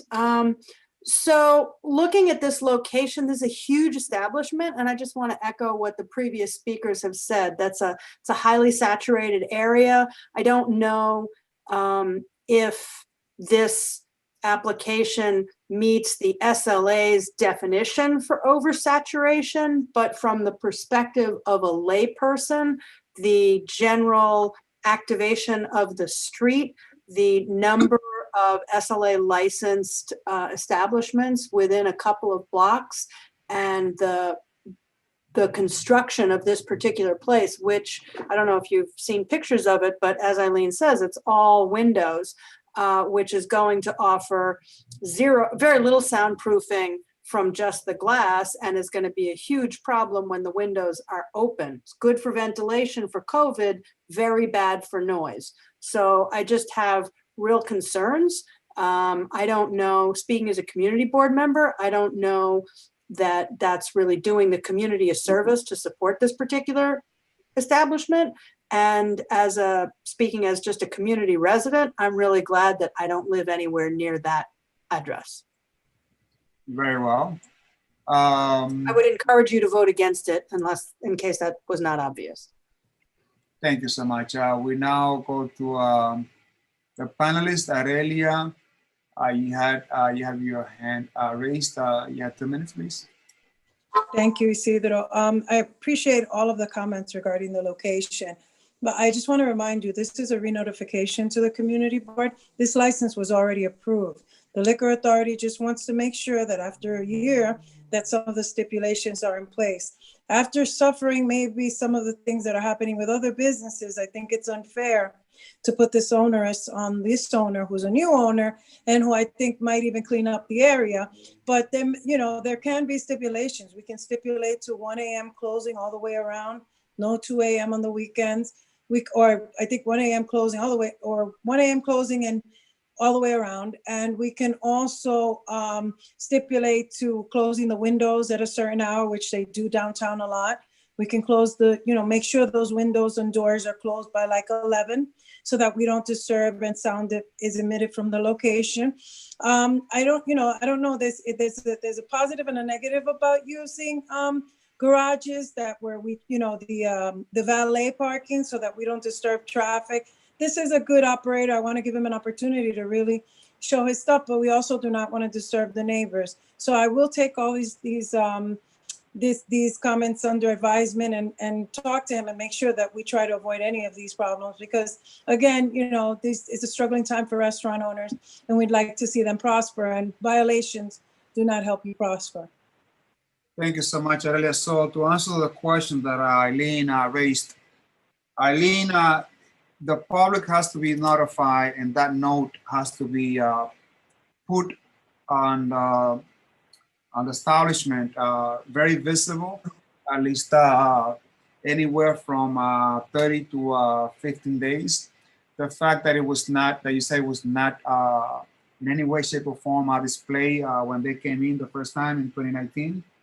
And as you mentioned that it was only posted by yesterday and you checked that it was not there on Sunday, it's very concerning because it seems that the residents didn't have a fair chance to know that this is coming forward. And, the understanding is that the public has to know when a liquor license is coming to a community or an area. Having said that, I'd like to hear something. We did post it. I understand from the licensee that it blew off and then they posted it again. Remember, the location's closed. So he put it again, and then he even sent a picture to the community board. It's in your records. When was this sent? I sent it to you guys with the packet over the weekend. So sent over the weekend. Yeah, I didn't know. A long time ago. But I'd like to now limit discussion now with our committee members. Committee members, I would like now to open up the floor to hear what you have to say about this. Anyone?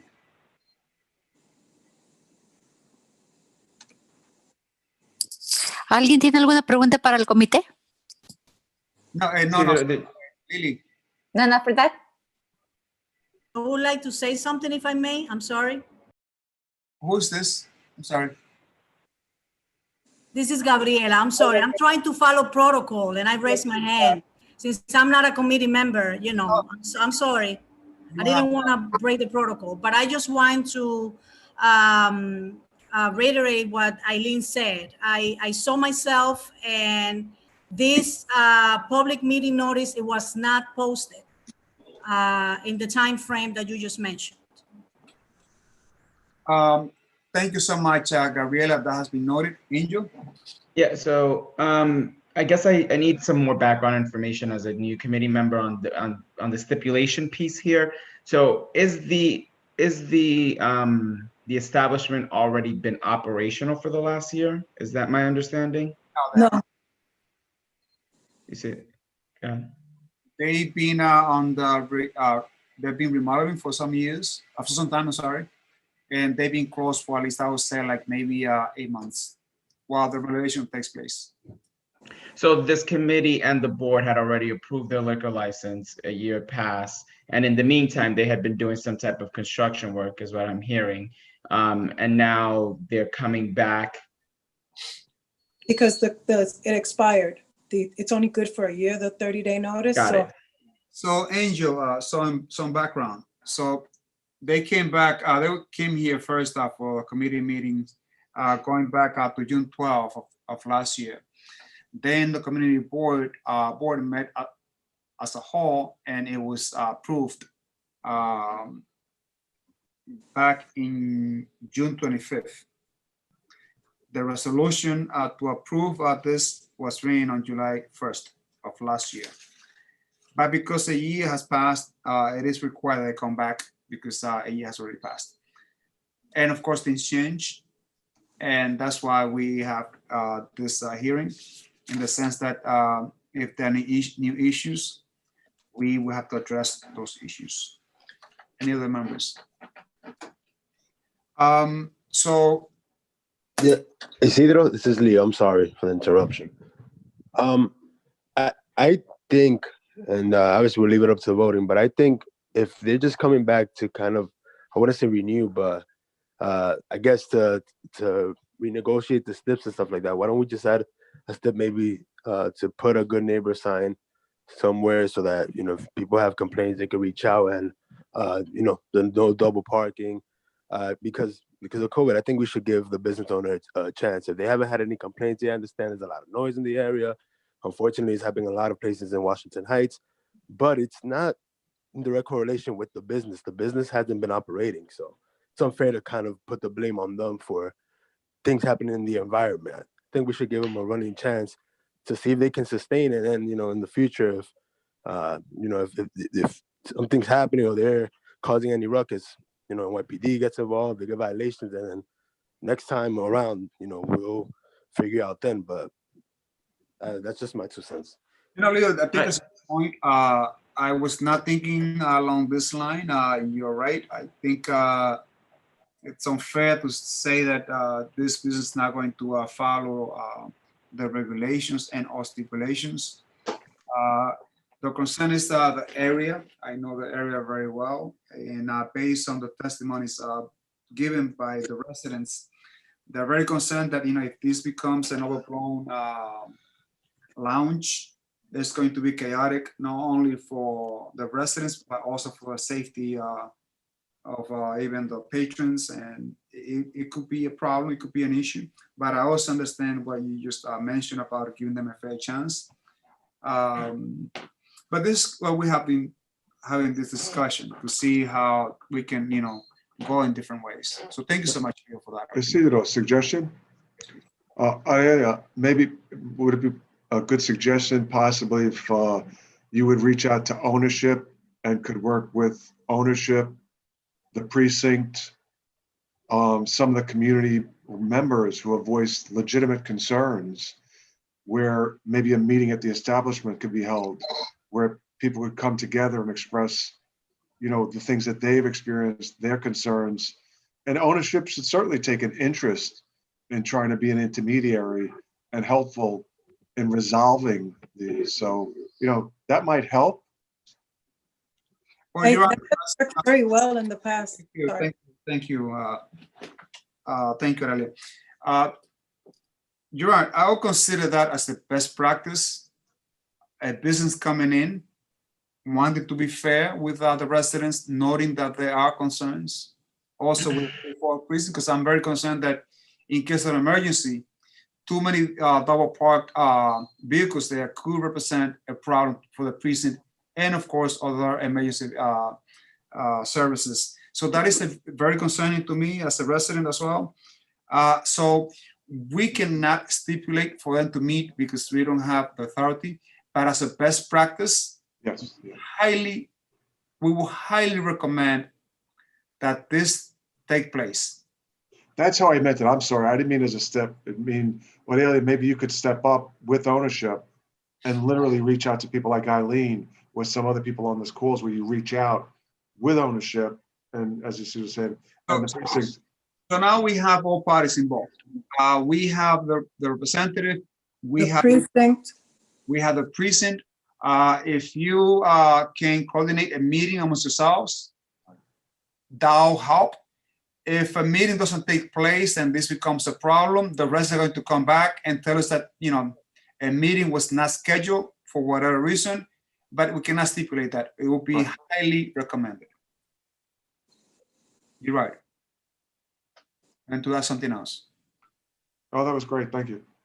Sure. Anybody else from committee members? Okay, so I'm going to recommend that first, no valet parking sign. It's illegal, but I would like to emphasize that we should not have any double parked vehicles in this area for obvious reasons of safety and security. And that no valet parking should be visible. The standard, I think, is 3 feet high on the sidewalk, not on the street. No valet parking, no double park sign as well. A sound limiter to be installed, and with proof of purchase to be brought up to the community board prior to or before the 23rd of this month. Isidro, it's in the file. I gave it to you. It's attached to your packet. The sound limiter is there. Please resend it because I don't want to look back. Okay. Please resend it again. That there'll be a phone number properly displayed. And I know that that area is very wide. I would recommend at least 3 signs with a phone number in case there are problems that the residents can call someone that will take care of the problems right there on the spot. A good neighbor sign as well. And Gerard and the rest of the committee members, just parenthesis on this, we need to work and redo this good neighbor sign because it's not working. I mean, let's be open, let's be frank. No one pays attention to this sign. It's not visible. It's not big enough. So we have to come up with an idea, committee members, to make sure that we get something like really that can call attention, right? In making sure that the pages are not hanging out outside in front of an establishment. So we need to rework on this good neighbor sign. Sure. So let me just repeat the steps. A sound limiter, a no valet parking sign, no double parking sign as well, phone number on 3 different areas where someone can be reached in case there are any problems, a good neighbor sign, and as a best practice, we will recommend that the owners meet with the residents and the NYPD. Did I miss anything else? On that note, I recommend that we go to a vote. Agreed. You're right. Okay, with that said, so again, this is for item number 8 on the agenda. It's the Buddha Corp. So Isidro, with steps in place, how do you vote? Yes. I vote yes. Cindy? Yes. Angel? Yes. Leo? Yes. Rosie? Yes. And Waldiz? Yes, sir. Okay, congratulations. This passes unanimously with 7 yes and 0 no's. Thank you so much, Gerard. Thank you. Congratulations. Please, Aurelia, inform the owners to please proceed with the stipulations in place. Quick Isidro- question. Before we Isidro- getting those stipulations, Isidro, you're going to email them to us?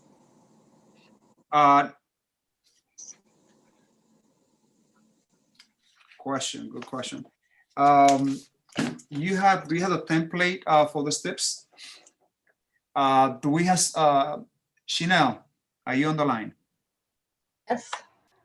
So Chanel, can you please email the template? In essence, Aurelia, you don't need to notify, you don't need to notarize anything. You just have to submit the sound limiter proof of purchase. Okay, I'll resubmit that now. Okay. Because the double park sign, you have to take care of that.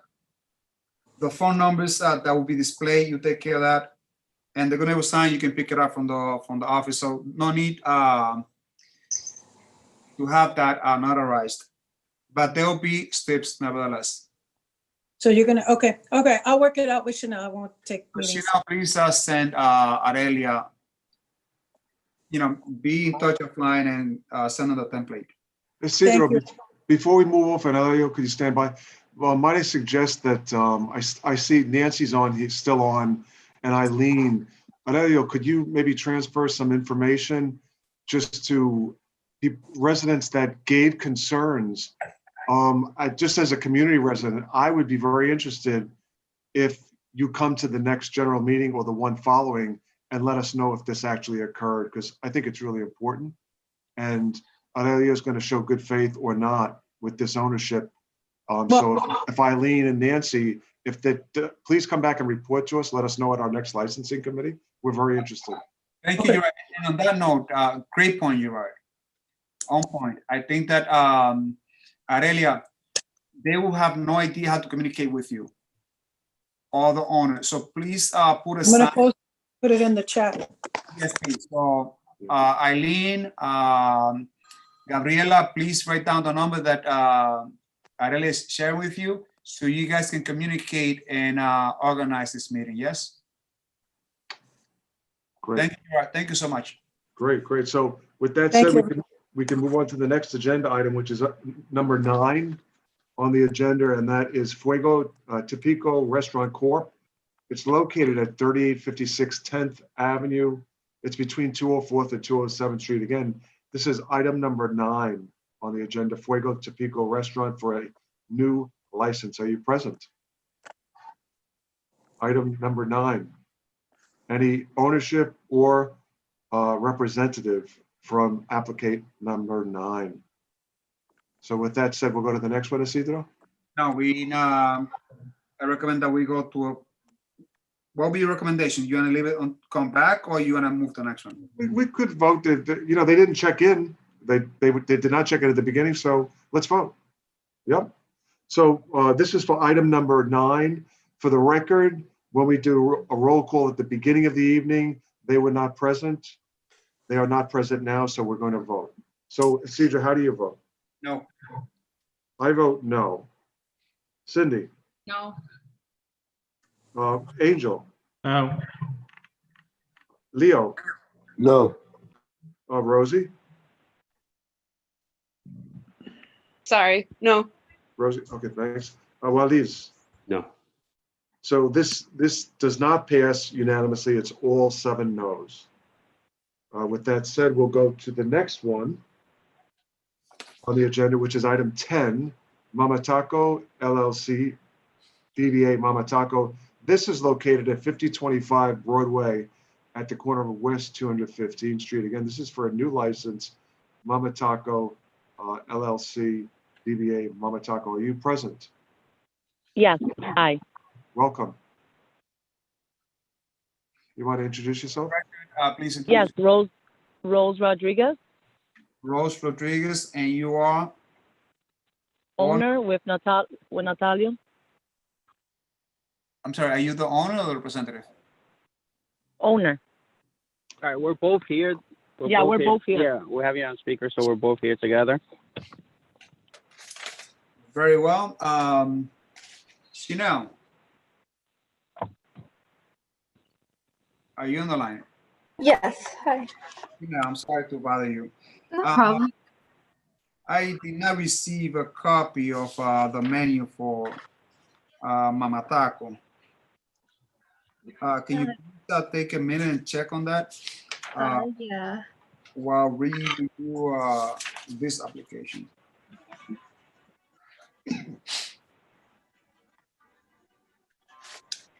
And Isidro, I know Morton Collins at some point is on the queuing line with some questions. I could read or you could read. Let's take care of that now while Chanel looks into that. Morton Collins, you have the floor. Please unmute yourself.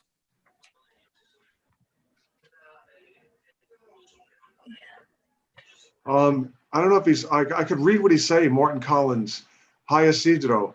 What's the method and hours of operation for number 10 Mama Taco, 5025 Broadway? And will they have live music or DJ? Also, what is the menu that merits a liquor license? It's in the ground floor of a 3-7-story residential buildings and adjacent to 5008, 5056 Broadway, 2 more residential buildings. So primarily the questions are method and hours of operation, and will they have live music or DJ?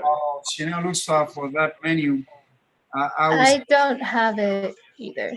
All right. So on that note, but let me answer to Marian, because Marian has been a great contributor to our community, bringing out issues, and I appreciate that. So I would like to answer those questions.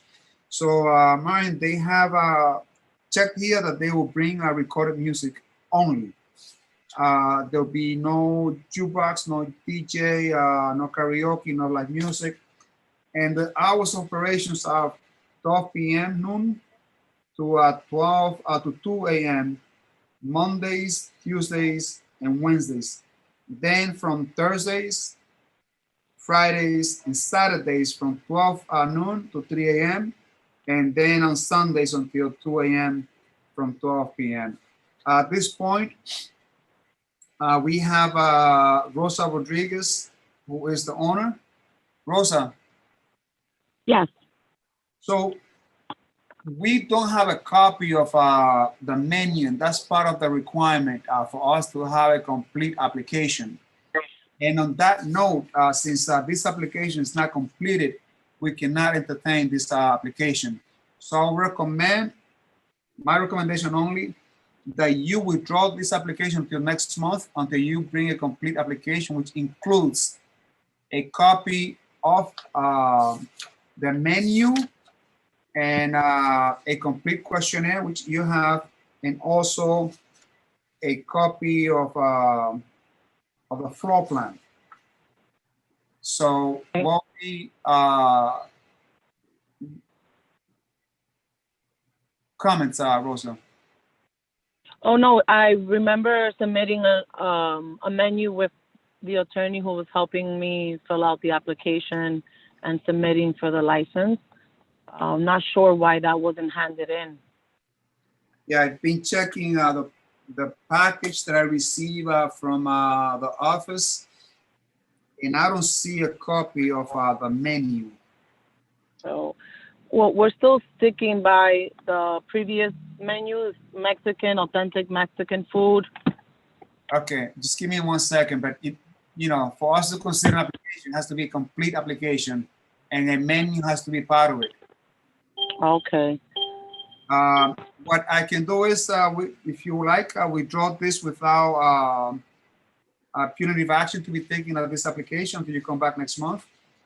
But you can decide to proceed with it. Give me 1 second. I'm not. I see that Eileen, you had a question. Eileen. All right. So I mean, if we'll be able to answer any questions, that if to not delay the process. Who's speaking now, please? Nathaniel, I'm also part owner with Rose Rodriguez.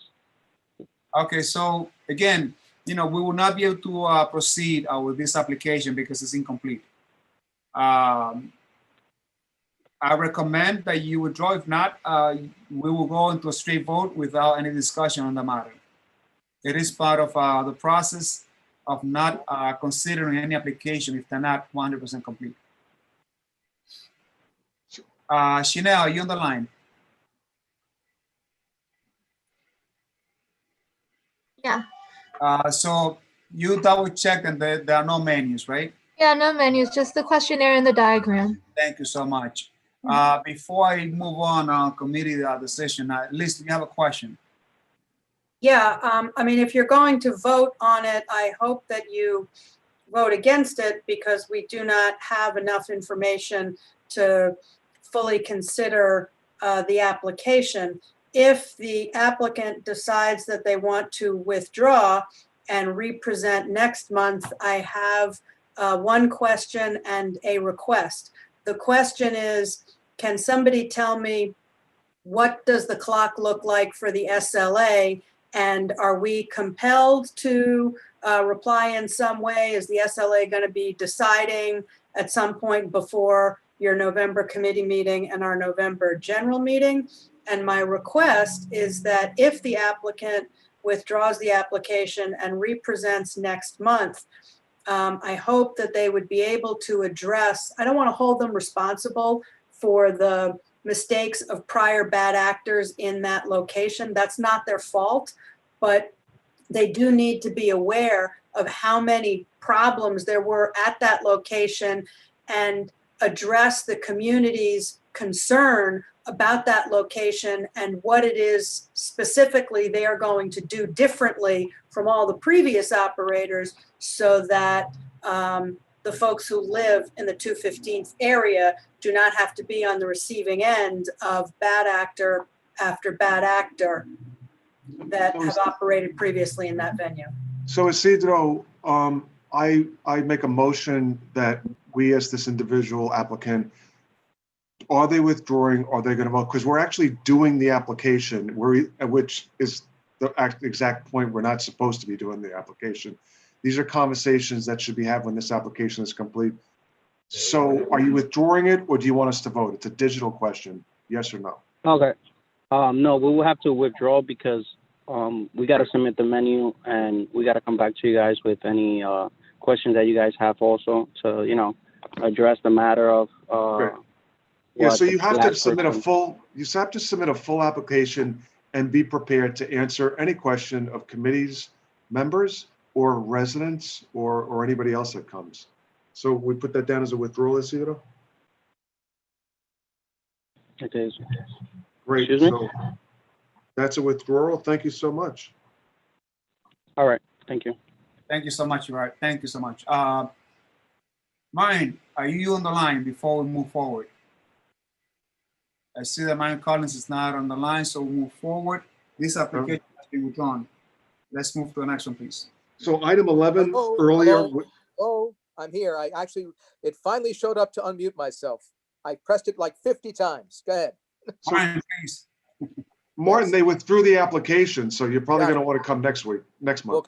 We'll come next month, and we hope that the questions that the committee members, the board members had, and the public have will be addressed at that time. Thank you. That's great. And if you could please ask the owners to post the notice in the window at 5025 Broadway for the November meeting. Yeah. Point well made. Thank you so much. Thank you. Thank you, Mark. Item 11 had been withdrawn earlier, so we're going to go to the next item on the agenda, which is item 12. And that's under restaurant wine. That's a different category. And item 12 on the agenda is Elegant Club Corp. It's located at 84 Nagel Avenue. It's between Elwood and Sickle Street. So again, item 12 on the agenda, Elegant Club Corp. Are you present? Miguel Acosta on behalf of the owner, Jose Sierra.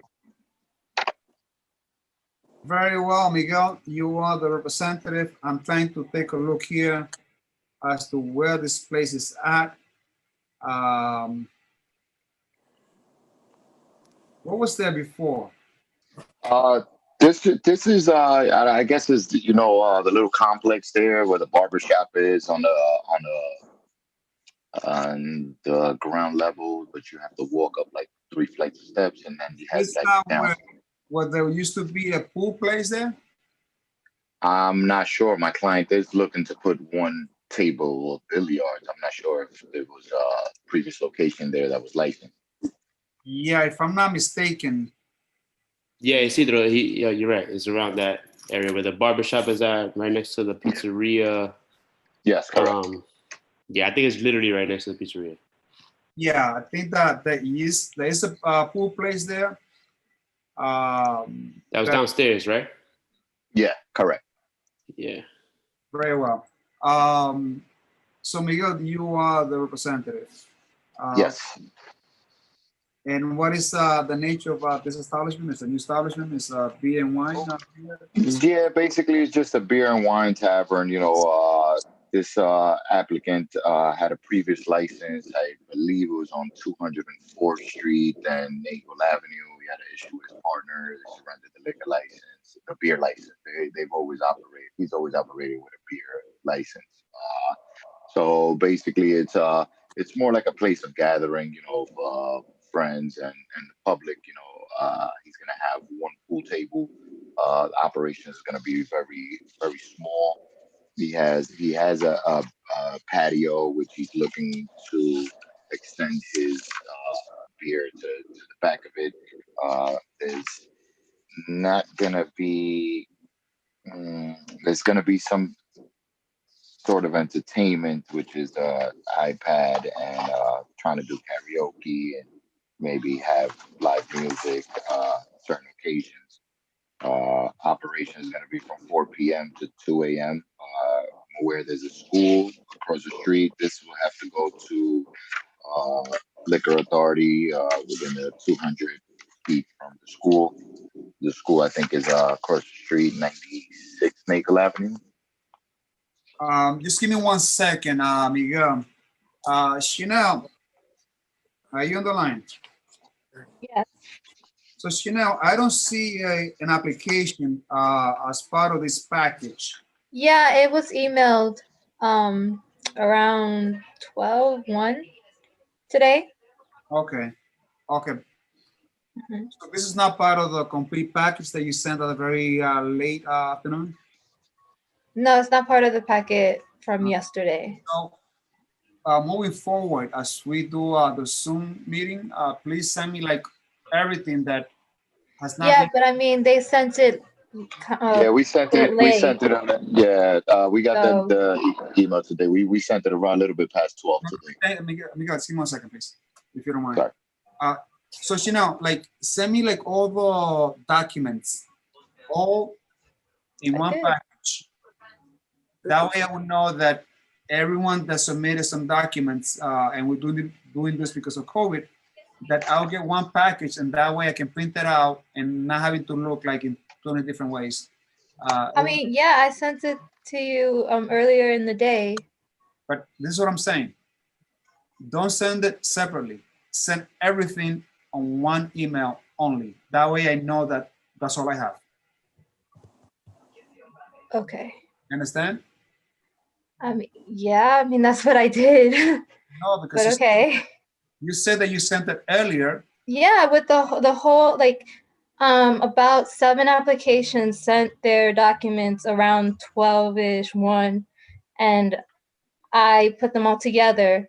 It was just one that got sent at like 4, but other than that, everybody else was in one packet. So everyone was in one package, right? Yeah, except one that was the outlier that sent it at like 4. And that was who? I had no control over that. That was the one that sent it at 4 was Dykeman Billiards. Okay. So, yeah. All right. Apologies then. No problem. Thank you so much. Mm-hmm. I stand corrected.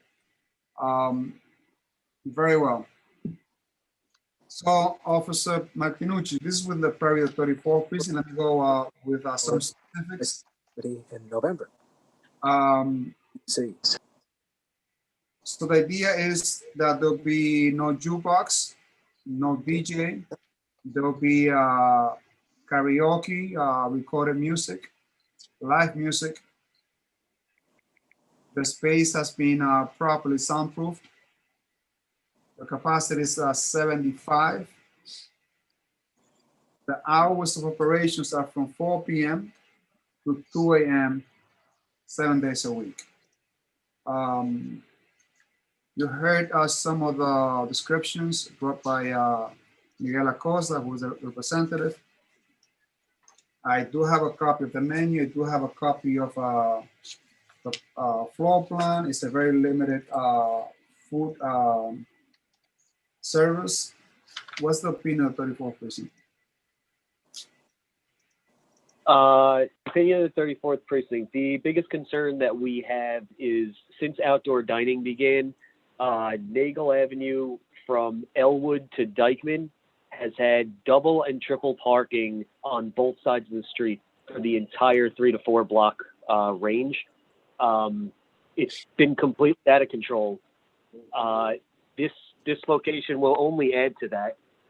So that is definitely our biggest concern, because there have been emergencies that we've had to respond to where Nagel Avenue is the fastest route, and it could take a marked car with lights and sirens way too many minutes to travel 3 to 4 blocks.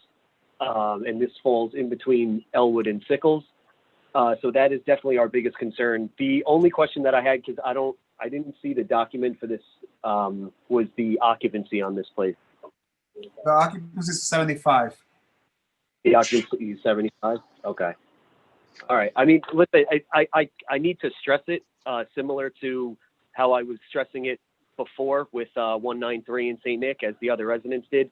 The double and triple parking on both sides of the street has been an absolute mess over the last several months. So I want to stress that. Very well. Do I have any comments from residents? I see mine. Are you still on, or that was from before? Same to you, Liz, as well. No comments. I have a comment. Liz. I just want to echo what the officer from the 3-4 said. I hate to hold it against an establishment that's just trying to be a business and go about their business, but that part of the neighborhood is a hot mess. And I just don't think it can sustain another tax on the street. It's just out of control. And yeah. Correct information is as follows. Thank you so much, Liz. Your comments have been noted. Now I go into committee members. Arely, you had your hand up before we move on? No, I did not. No. Please, okay, lower your hand if you don't mind. Committee members. Isidro, my only concern is it's in front of a school, so maybe the hours of operation for the weekdays, maybe at 12 a midnight closure versus 2 a.m. But that's pretty much it. Very well. Anybody else? Let's go, Luke.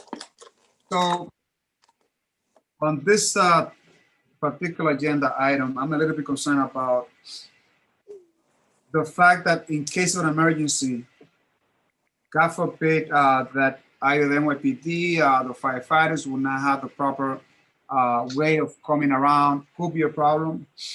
I can sense the frustration on the 34th precinct about this particular area. No fault to the owner, but adding new venues that can bring more traffic could be a problem. I don't know how this can be rectified. I don't know how we can solve this problem, if we can solve it. So at this point, on this particular agenda item, I'm not optimistic that we can come to an agreement as far as like how to alleviate this concern, this very serious concern. On my end, this is my recommendation only. Since this has been brought up by many residents about the school, double park, triple park, is a problem. I, for one, I would not vote in favor of this, but the committee can move as you wish.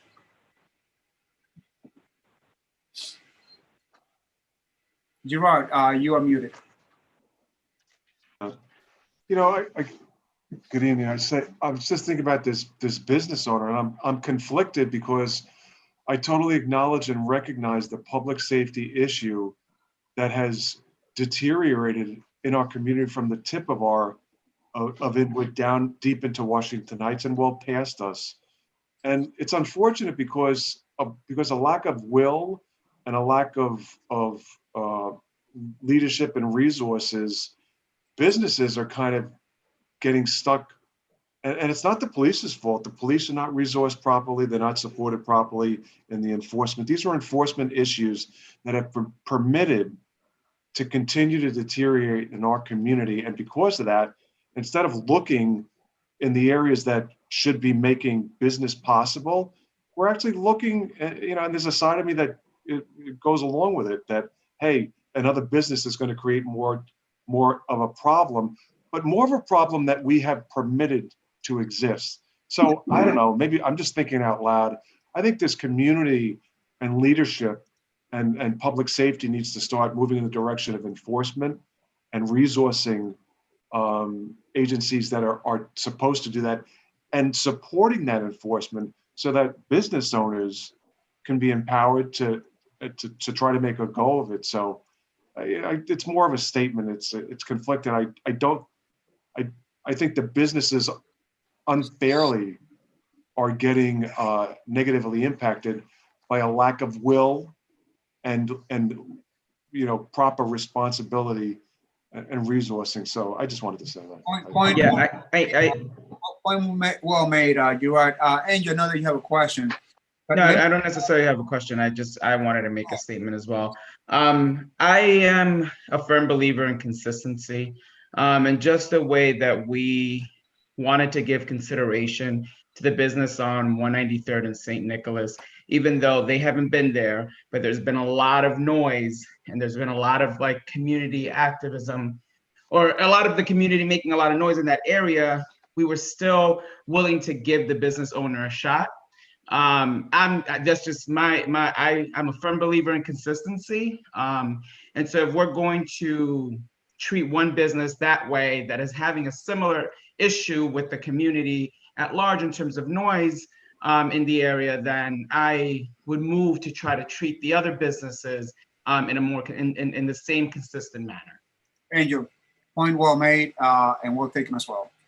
I think you're right. But you voted against that one. What do you The mean? one on 193rd, I did not.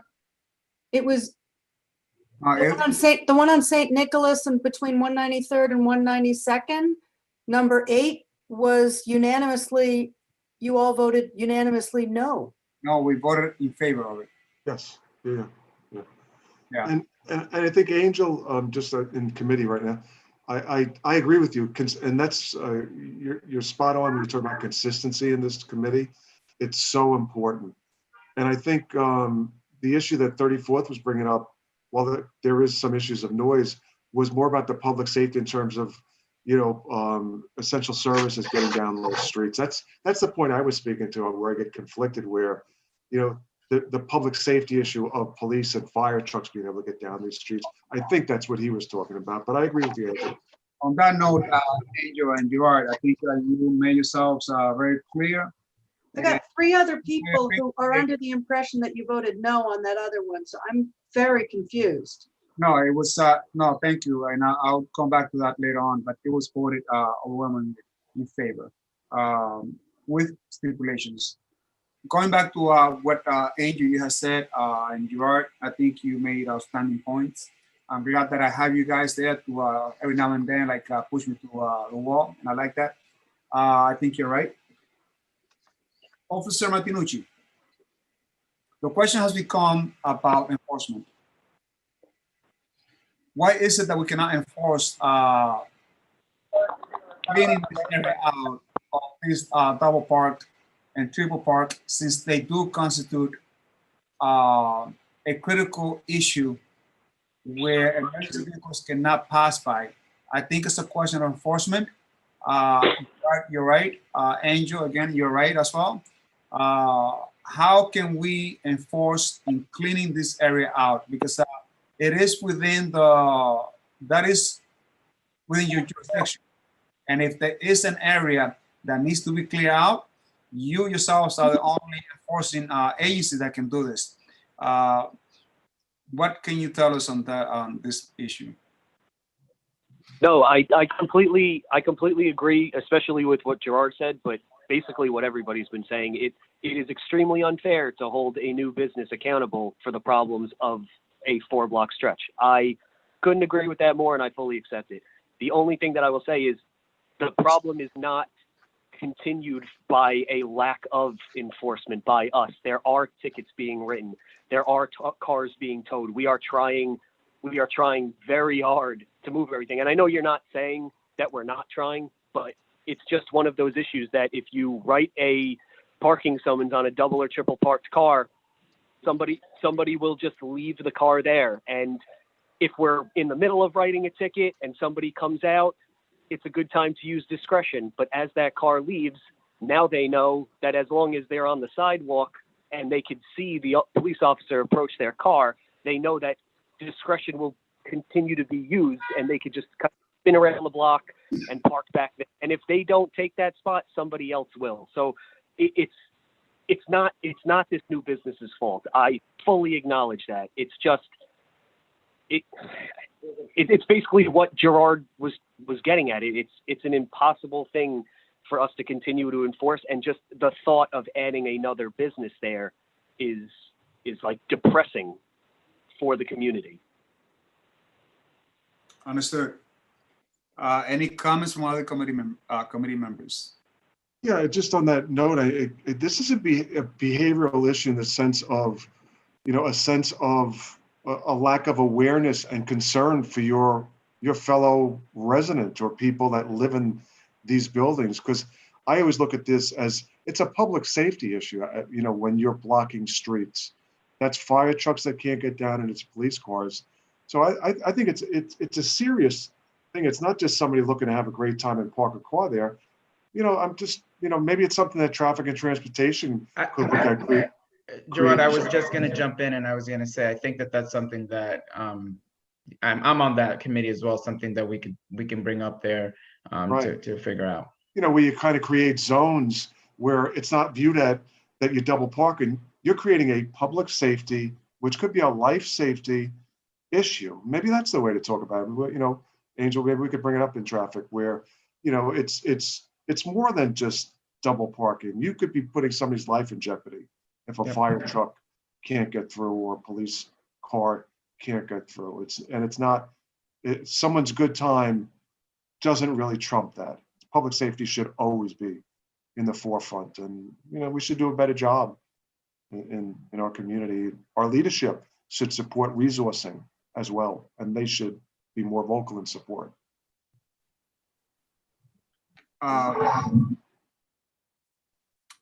Cindy, Rosie, Leo, I want to hear from you guys.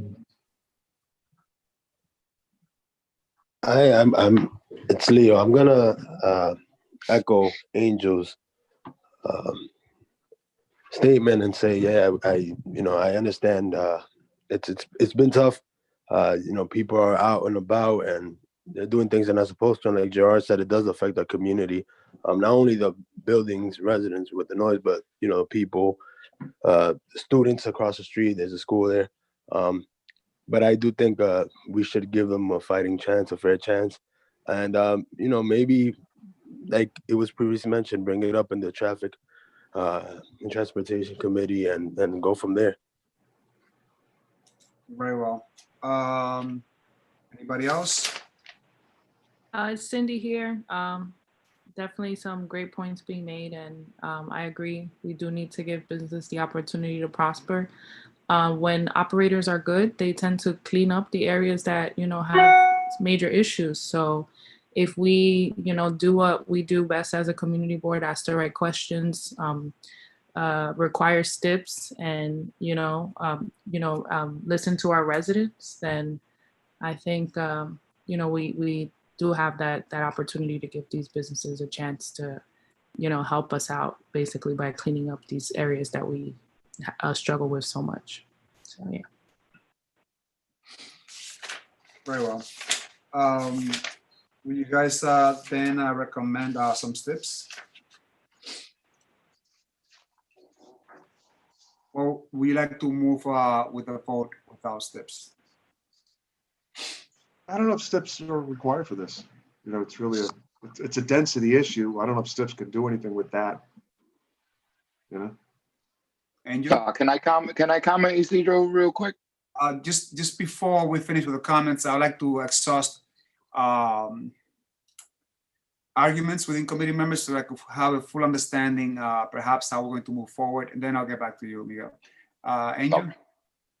I know, I'm good. All right, so I see no other committee members. Miguel? Yes. Well, I want to thank everybody that voiced their opinion with regards to the neighborhood and things that are going on in our area and in our community, and basically addressing the traffic situation is very key. That should be very addressed in any meeting that traffic is discussed. My office is in the corner of Dykeman Street and Sherman Avenue. where it's loud music, illegal bike riding, double, triple parking right on Dykeman, so the concerns on Nagel Avenue should be a concern in the entire, Inwood area, basically. And I understand exactly what everybody's referring to with regards to emergencies and emergency vehicles being able to pass by. But let's also understand that not every business in our community brings traffic. Not every business in our community brings noise. Business owners, especially now, are very careful with the way they operate. We've seen a lot of licenses being taken away in these past years. Every business that has been cited for violations have cured their violations and have been better operators, as you can see, with the communication that we have recently and in the past with regards to businesses that were bad operators. Thank you, Miguel. So I understand, the concern, and I don't think that a small business will have an effect on the driving in the neighborhood. Thank you, Miguel. So the idea is that based on the comments that I got from Andrews, Gerard, Cindy, Rosie, and Leo, that indeed we have to give business a fair chance. I, for once, at the very beginning, I was not going to be willing to go that way or move that way. And after, you mentioned that this issue perhaps is beyond the control of the owner. So, thank you, Andrew, for bringing that up, Gerard and others as well. Taking that into account, I recommend that we go to vote. Agreed. So we're voting for item 12 on the agenda. Well, actually, before I go there, just to a point brought up earlier, I think Liz was asking about, it was where was that? 10? Was that? Oh, that was agenda item number 7. It was Item Buddha 7. Corp. I'm sorry. So just I'll give you the votes. The votes on item 7 was a unanimous yes. Right, I'm sorry. It's agenda item number 8. My apologies. So item 8 was a unanimous yes, just for everybody's edification. So And what was 9? 9 was a unanimous no, but Okay, that's what I was confused about. I apologize. sure. So again, I wanted to circle back for you, Liz. Item number 12, we're voting on right now. So Isidro, how do you vote? Yes. I vote yes. Cindy? Yes. Angel? Yes. Leo? Yes. Rosie? Yes. Waldiz? Waldiz? I think this left. Okay, so that's fine. So this application passes unanimously with 6 yeses. Congratulations. Thank you. And we're going to the You next. guys have a good night. Thank you very much. Thank you. Miguel, please, when you speak with the owner, please let him know about if he can at least work on making sure that his patrons don't double park, so that they will not exacerbate the problem even further. Yes. And also no valet parking. Please work with the owner, because this is a very serious concern for the precinct and of course for the Yeah. rest. No, I understand. This gentleman, he's in his 60s, 60s, mid 60s. So, I think it's going to be something conservative. It's not going to be any party atmosphere. Thank you so I much. guess the place is just for him, You're right. So next on the agenda is item 13. It's Raku, New York. I like that name. 3952 Broadway. It's between 165th and 166th Street. Again, it's item number 13 on the agenda. It's for restaurant wine. Raku, New York. Are you present? You got to unmute, Mijo. Yes. We are here. Welcome. And for the purpose of the minutes, please tell us your name and affiliation to this business. Miho Maki. Manager, I'm a manager. and this is Japanese restaurants. This is Japanese restaurant. Very well. And it's a Japanese restaurant. I do have a complete application from this applicant, which includes a copy of the floor plan, a copy of the menu. And let me just go through the specifics. This is within the purview of 33rd Precinct. Officer Brown, let me just tell you the method of operations, if you don't mind. Will be Mondays, 7 days a week from 11 a.m. to 11 p.m. There'll be no DJ, no jukebox, no karaoke, no live music, no sound limiter will be necessary. There'll be no security guard, no third-party promoters. The capacity is 150, and there'll be 8 tables and 30 chairs. There'll be no bar stools. Officer Brown, what will be the opinion of the 33rd Precinct? Hi, good evening. In regards, we have no complaints and no issues with this location. We did have a 301 call on that block last week in regards to double parking, but that wasn't associated with the restaurant. That was associated with a different establishment just in the vicinity of this restaurant. And we also had a couple 301 calls at a different establishment on that same block for failure to enforce social distancing and mask wearing. So we just asked them to please understand that we're in a pandemic right now, and it's important to social distance, wear your mask. But in regards to this location, we have no complaints. Very well. I see no questions from residents. Any quick question from our committee members? Otherwise, take into account that the hours are not prohibited. There will be no live music unless there are some very concerning issues from the committee members. And to save time, I recommend I go to straight vote. So item 13 on the agenda, how do you vote, Isidro? Yes. I vote yes. Cindy? Yes. Okay, great. Angel? Yes. Leo? Yes. Rosie? Yes. And we're going to say Waldiz is not here. So congratulations. This applicant passes unanimously with 6 yeses and 0 no. So good luck. Thank you. Thank you. We are dismissed. I can leave. Yes, yes, you can. Thank you very much, sir. I hope you do well. Do take care of yourselves. Step Thank back. you. Thank you. All right. Wonderful. Have a good evening. So last but not least is item 14. It's Jade Sushi. Again, this is under Restaurant Wine, and it's item 14 on the agenda, Jade Sushi and Bar Inc., 1506 St. Nick Avenue between 185th and 186th Street. Jade Sushi, are you present? Yes, this is a re-notification to the community board. The liquor authority, not for expiration, the liquor authority is asking that if for a new application to re-notify the community board. This was a new owner, the same owner, but it was the same business, just a different owner. And we had to come back to community board. It's a location on 1506 St. Nicholas Avenue. It's operating, it's been open. I think the residents won't have any complaints because Natalie Rosario is running a really, even amidst COVID, without a liquor license, this is an application to bring it in only because liquor has really helped the locations.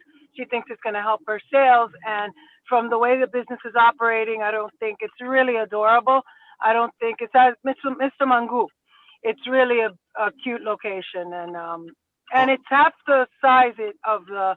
There was a prior ownership there. It's actually half the size of what it used to be. Thank you so much, Aurelia. Let me just go further this application. It is a complete application with a proper floor plan and all that.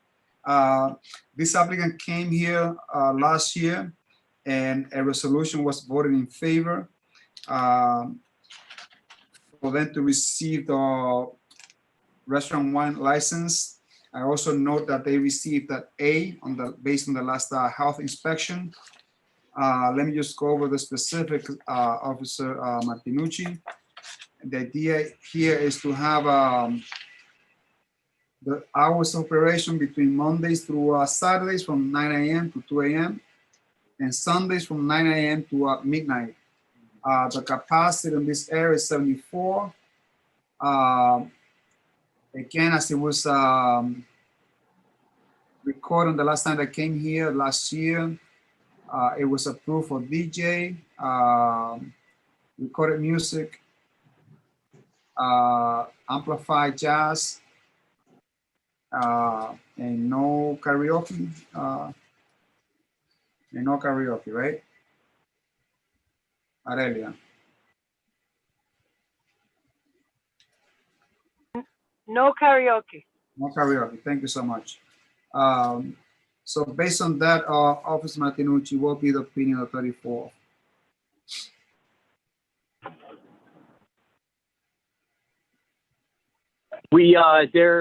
I'm just, hold on 1 second. I'm just going through my, the notes. Yeah, no, we have no issues with their request. Thank you so much, Officer Martinucci. Any comments from residents? I see that Cheryl Miller is on the line. Cheryl, you have the floor.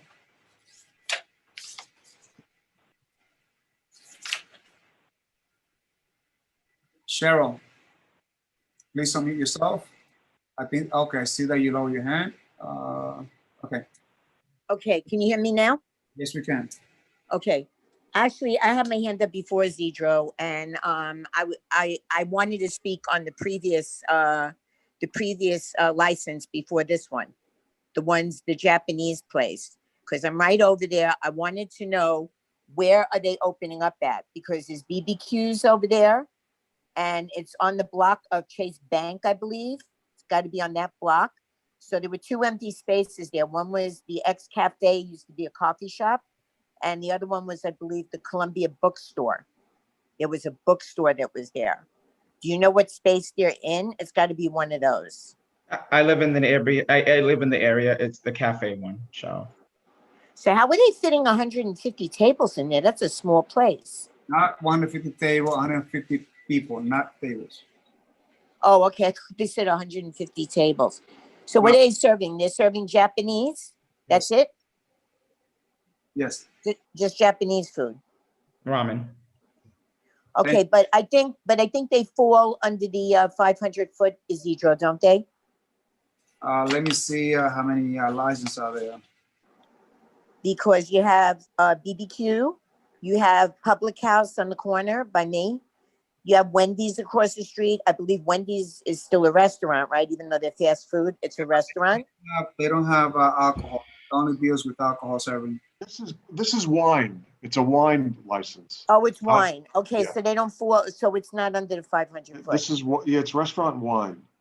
Okay, so it doesn't. Yeah, so it's only if they have a full on-premise liquor license that then it would be under the 500, correct? Yeah, and just stepping back to this application that we're talking about, we're on right now, Jade Susi. Ariella, I think you meant to say, you said a liquor. Jade Sushi is coming for a restaurant wine, not for on-premise liquor. Just No, it's coming for an on-premise liquor license. so I'm just saying on the agenda, it was on the agenda. It's under restaurant wine. Just so you know. Yeah, they made a mistake that on the notice it says full liquor. Did they make the mistake, or did the office make the mistake? I think the office made the mistake. Because I actually looked at it today to and it's full liquor. Okay. I'm positive. No, the application that you filed is for wine and beer. I think that's what it's prior. It's full liquor. Let me see. The applicants here, Natalie. Natalie? I don't know if you can see what you yourself filed right there. I can make the correction. It's full liquor. And No. send it to you.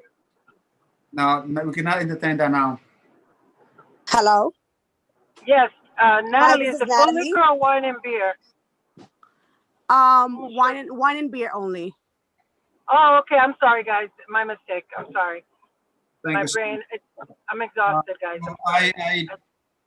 Committee members, I recommend that comments. Oh. Now we go to straight vote.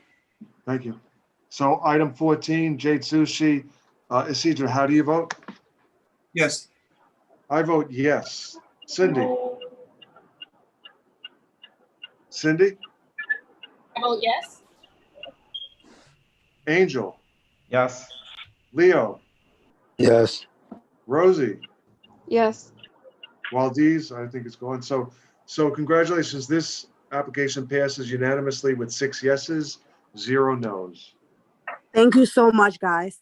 Thank you It's so much. the cutest occasion. Thank you, guys. Have a good night, everyone. Have a good night, guys. Thank you. Guys, before you leave, who will take care of the minutes and the results? Rosie, you have volunteered before, and I don't know what the status is as far as that is concerned. This should I don't mind volunteering as long as we have the transcription services that we mentioned prior. But if we don't, then I'm not volunteering for it. So this is going to fall under the vice presidents, Cindy and Gerard. I can take care of either or, but I cannot take care of both. Unless anybody else want to volunteer, but I cannot do both. I did that last, we need to have more involvement. I mean, I cannot be the only one. And again, Angel, thank you so much for bringing something to my attention about consistency. I'm open, I listen, and I'm glad that, you know, you have the courage to say, like, you know, let's do this right. And I like that. But at the same time, we should also take ownership of this committee and, you know, be a little bit more involved, right? I don't want to be the one always determining the any way, shape, or form, any licenses. We are a committee, we're a team, but we also got to be a team when we have to do the work. So let's address this topic now because this has to be addressed. Comments?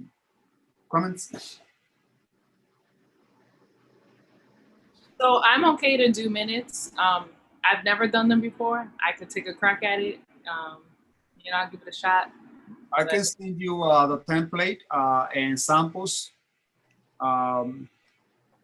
It's actually not bad because the way that Rosie has done the minutes, it's very, I would say like 100% easy, but it's not really bad. I just feel that I want to make sure that you guys are part of this committee, that, you know, that we're going to work together, that we're going to fight together. Even when we come to a general board meeting that I get attacked, feel free and, you know, defend me, please, because we're part of a team. That's all I want to highlight.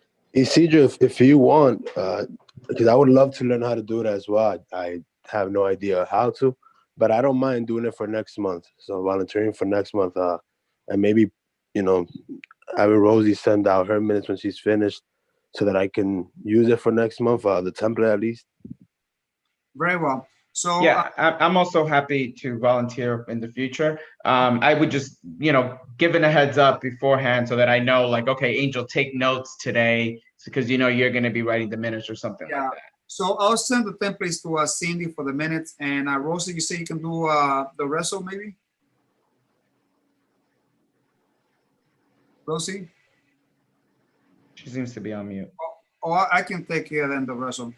The resos I've never done before. If you send me over the template of the prior one, then sure. Yeah. But honestly, I feel like if we figured something out in terms of the transcription services, because Natalie had mentioned it before, it would be 1,000 times easier to do the minutes. So the office staff would be the one to deal with this matter, right? Yeah, and Natalie has suggested it, so she's the one who knows in case if nobody in the office knows how to go about it. Yeah, Natalie mentioned that, how to transcribe the minutes.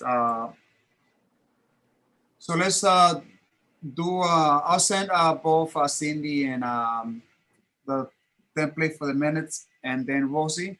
The resto actually has the same format. They all follow the same pattern, but I'll send you different formats so you can have an idea. I'll share that with everyone. But Rosie, you take care of the resto, send the minutes, and then I'll share the minutes and the templates for the resto and the minutes with Angel and Leo. Sounds like a plan? Sounds good with me. Thank you. Yeah, and guys, again, when we go to the board meeting, feel free and fill in. Sometimes I forget, I'm not as young as you are. I forget a lot of things for free and, fill in whenever you see fit. So I'm really grateful for your support and your participation. Thank you so much. Have a good night. Stay safe. Stay healthy. Thank you. Have a good night, everyone. Thank you. Yeah, sorry. Bye. Adjourn. Motion to adjourn. Motion to adjourn. Thank you so much, guys. Take care. Peace.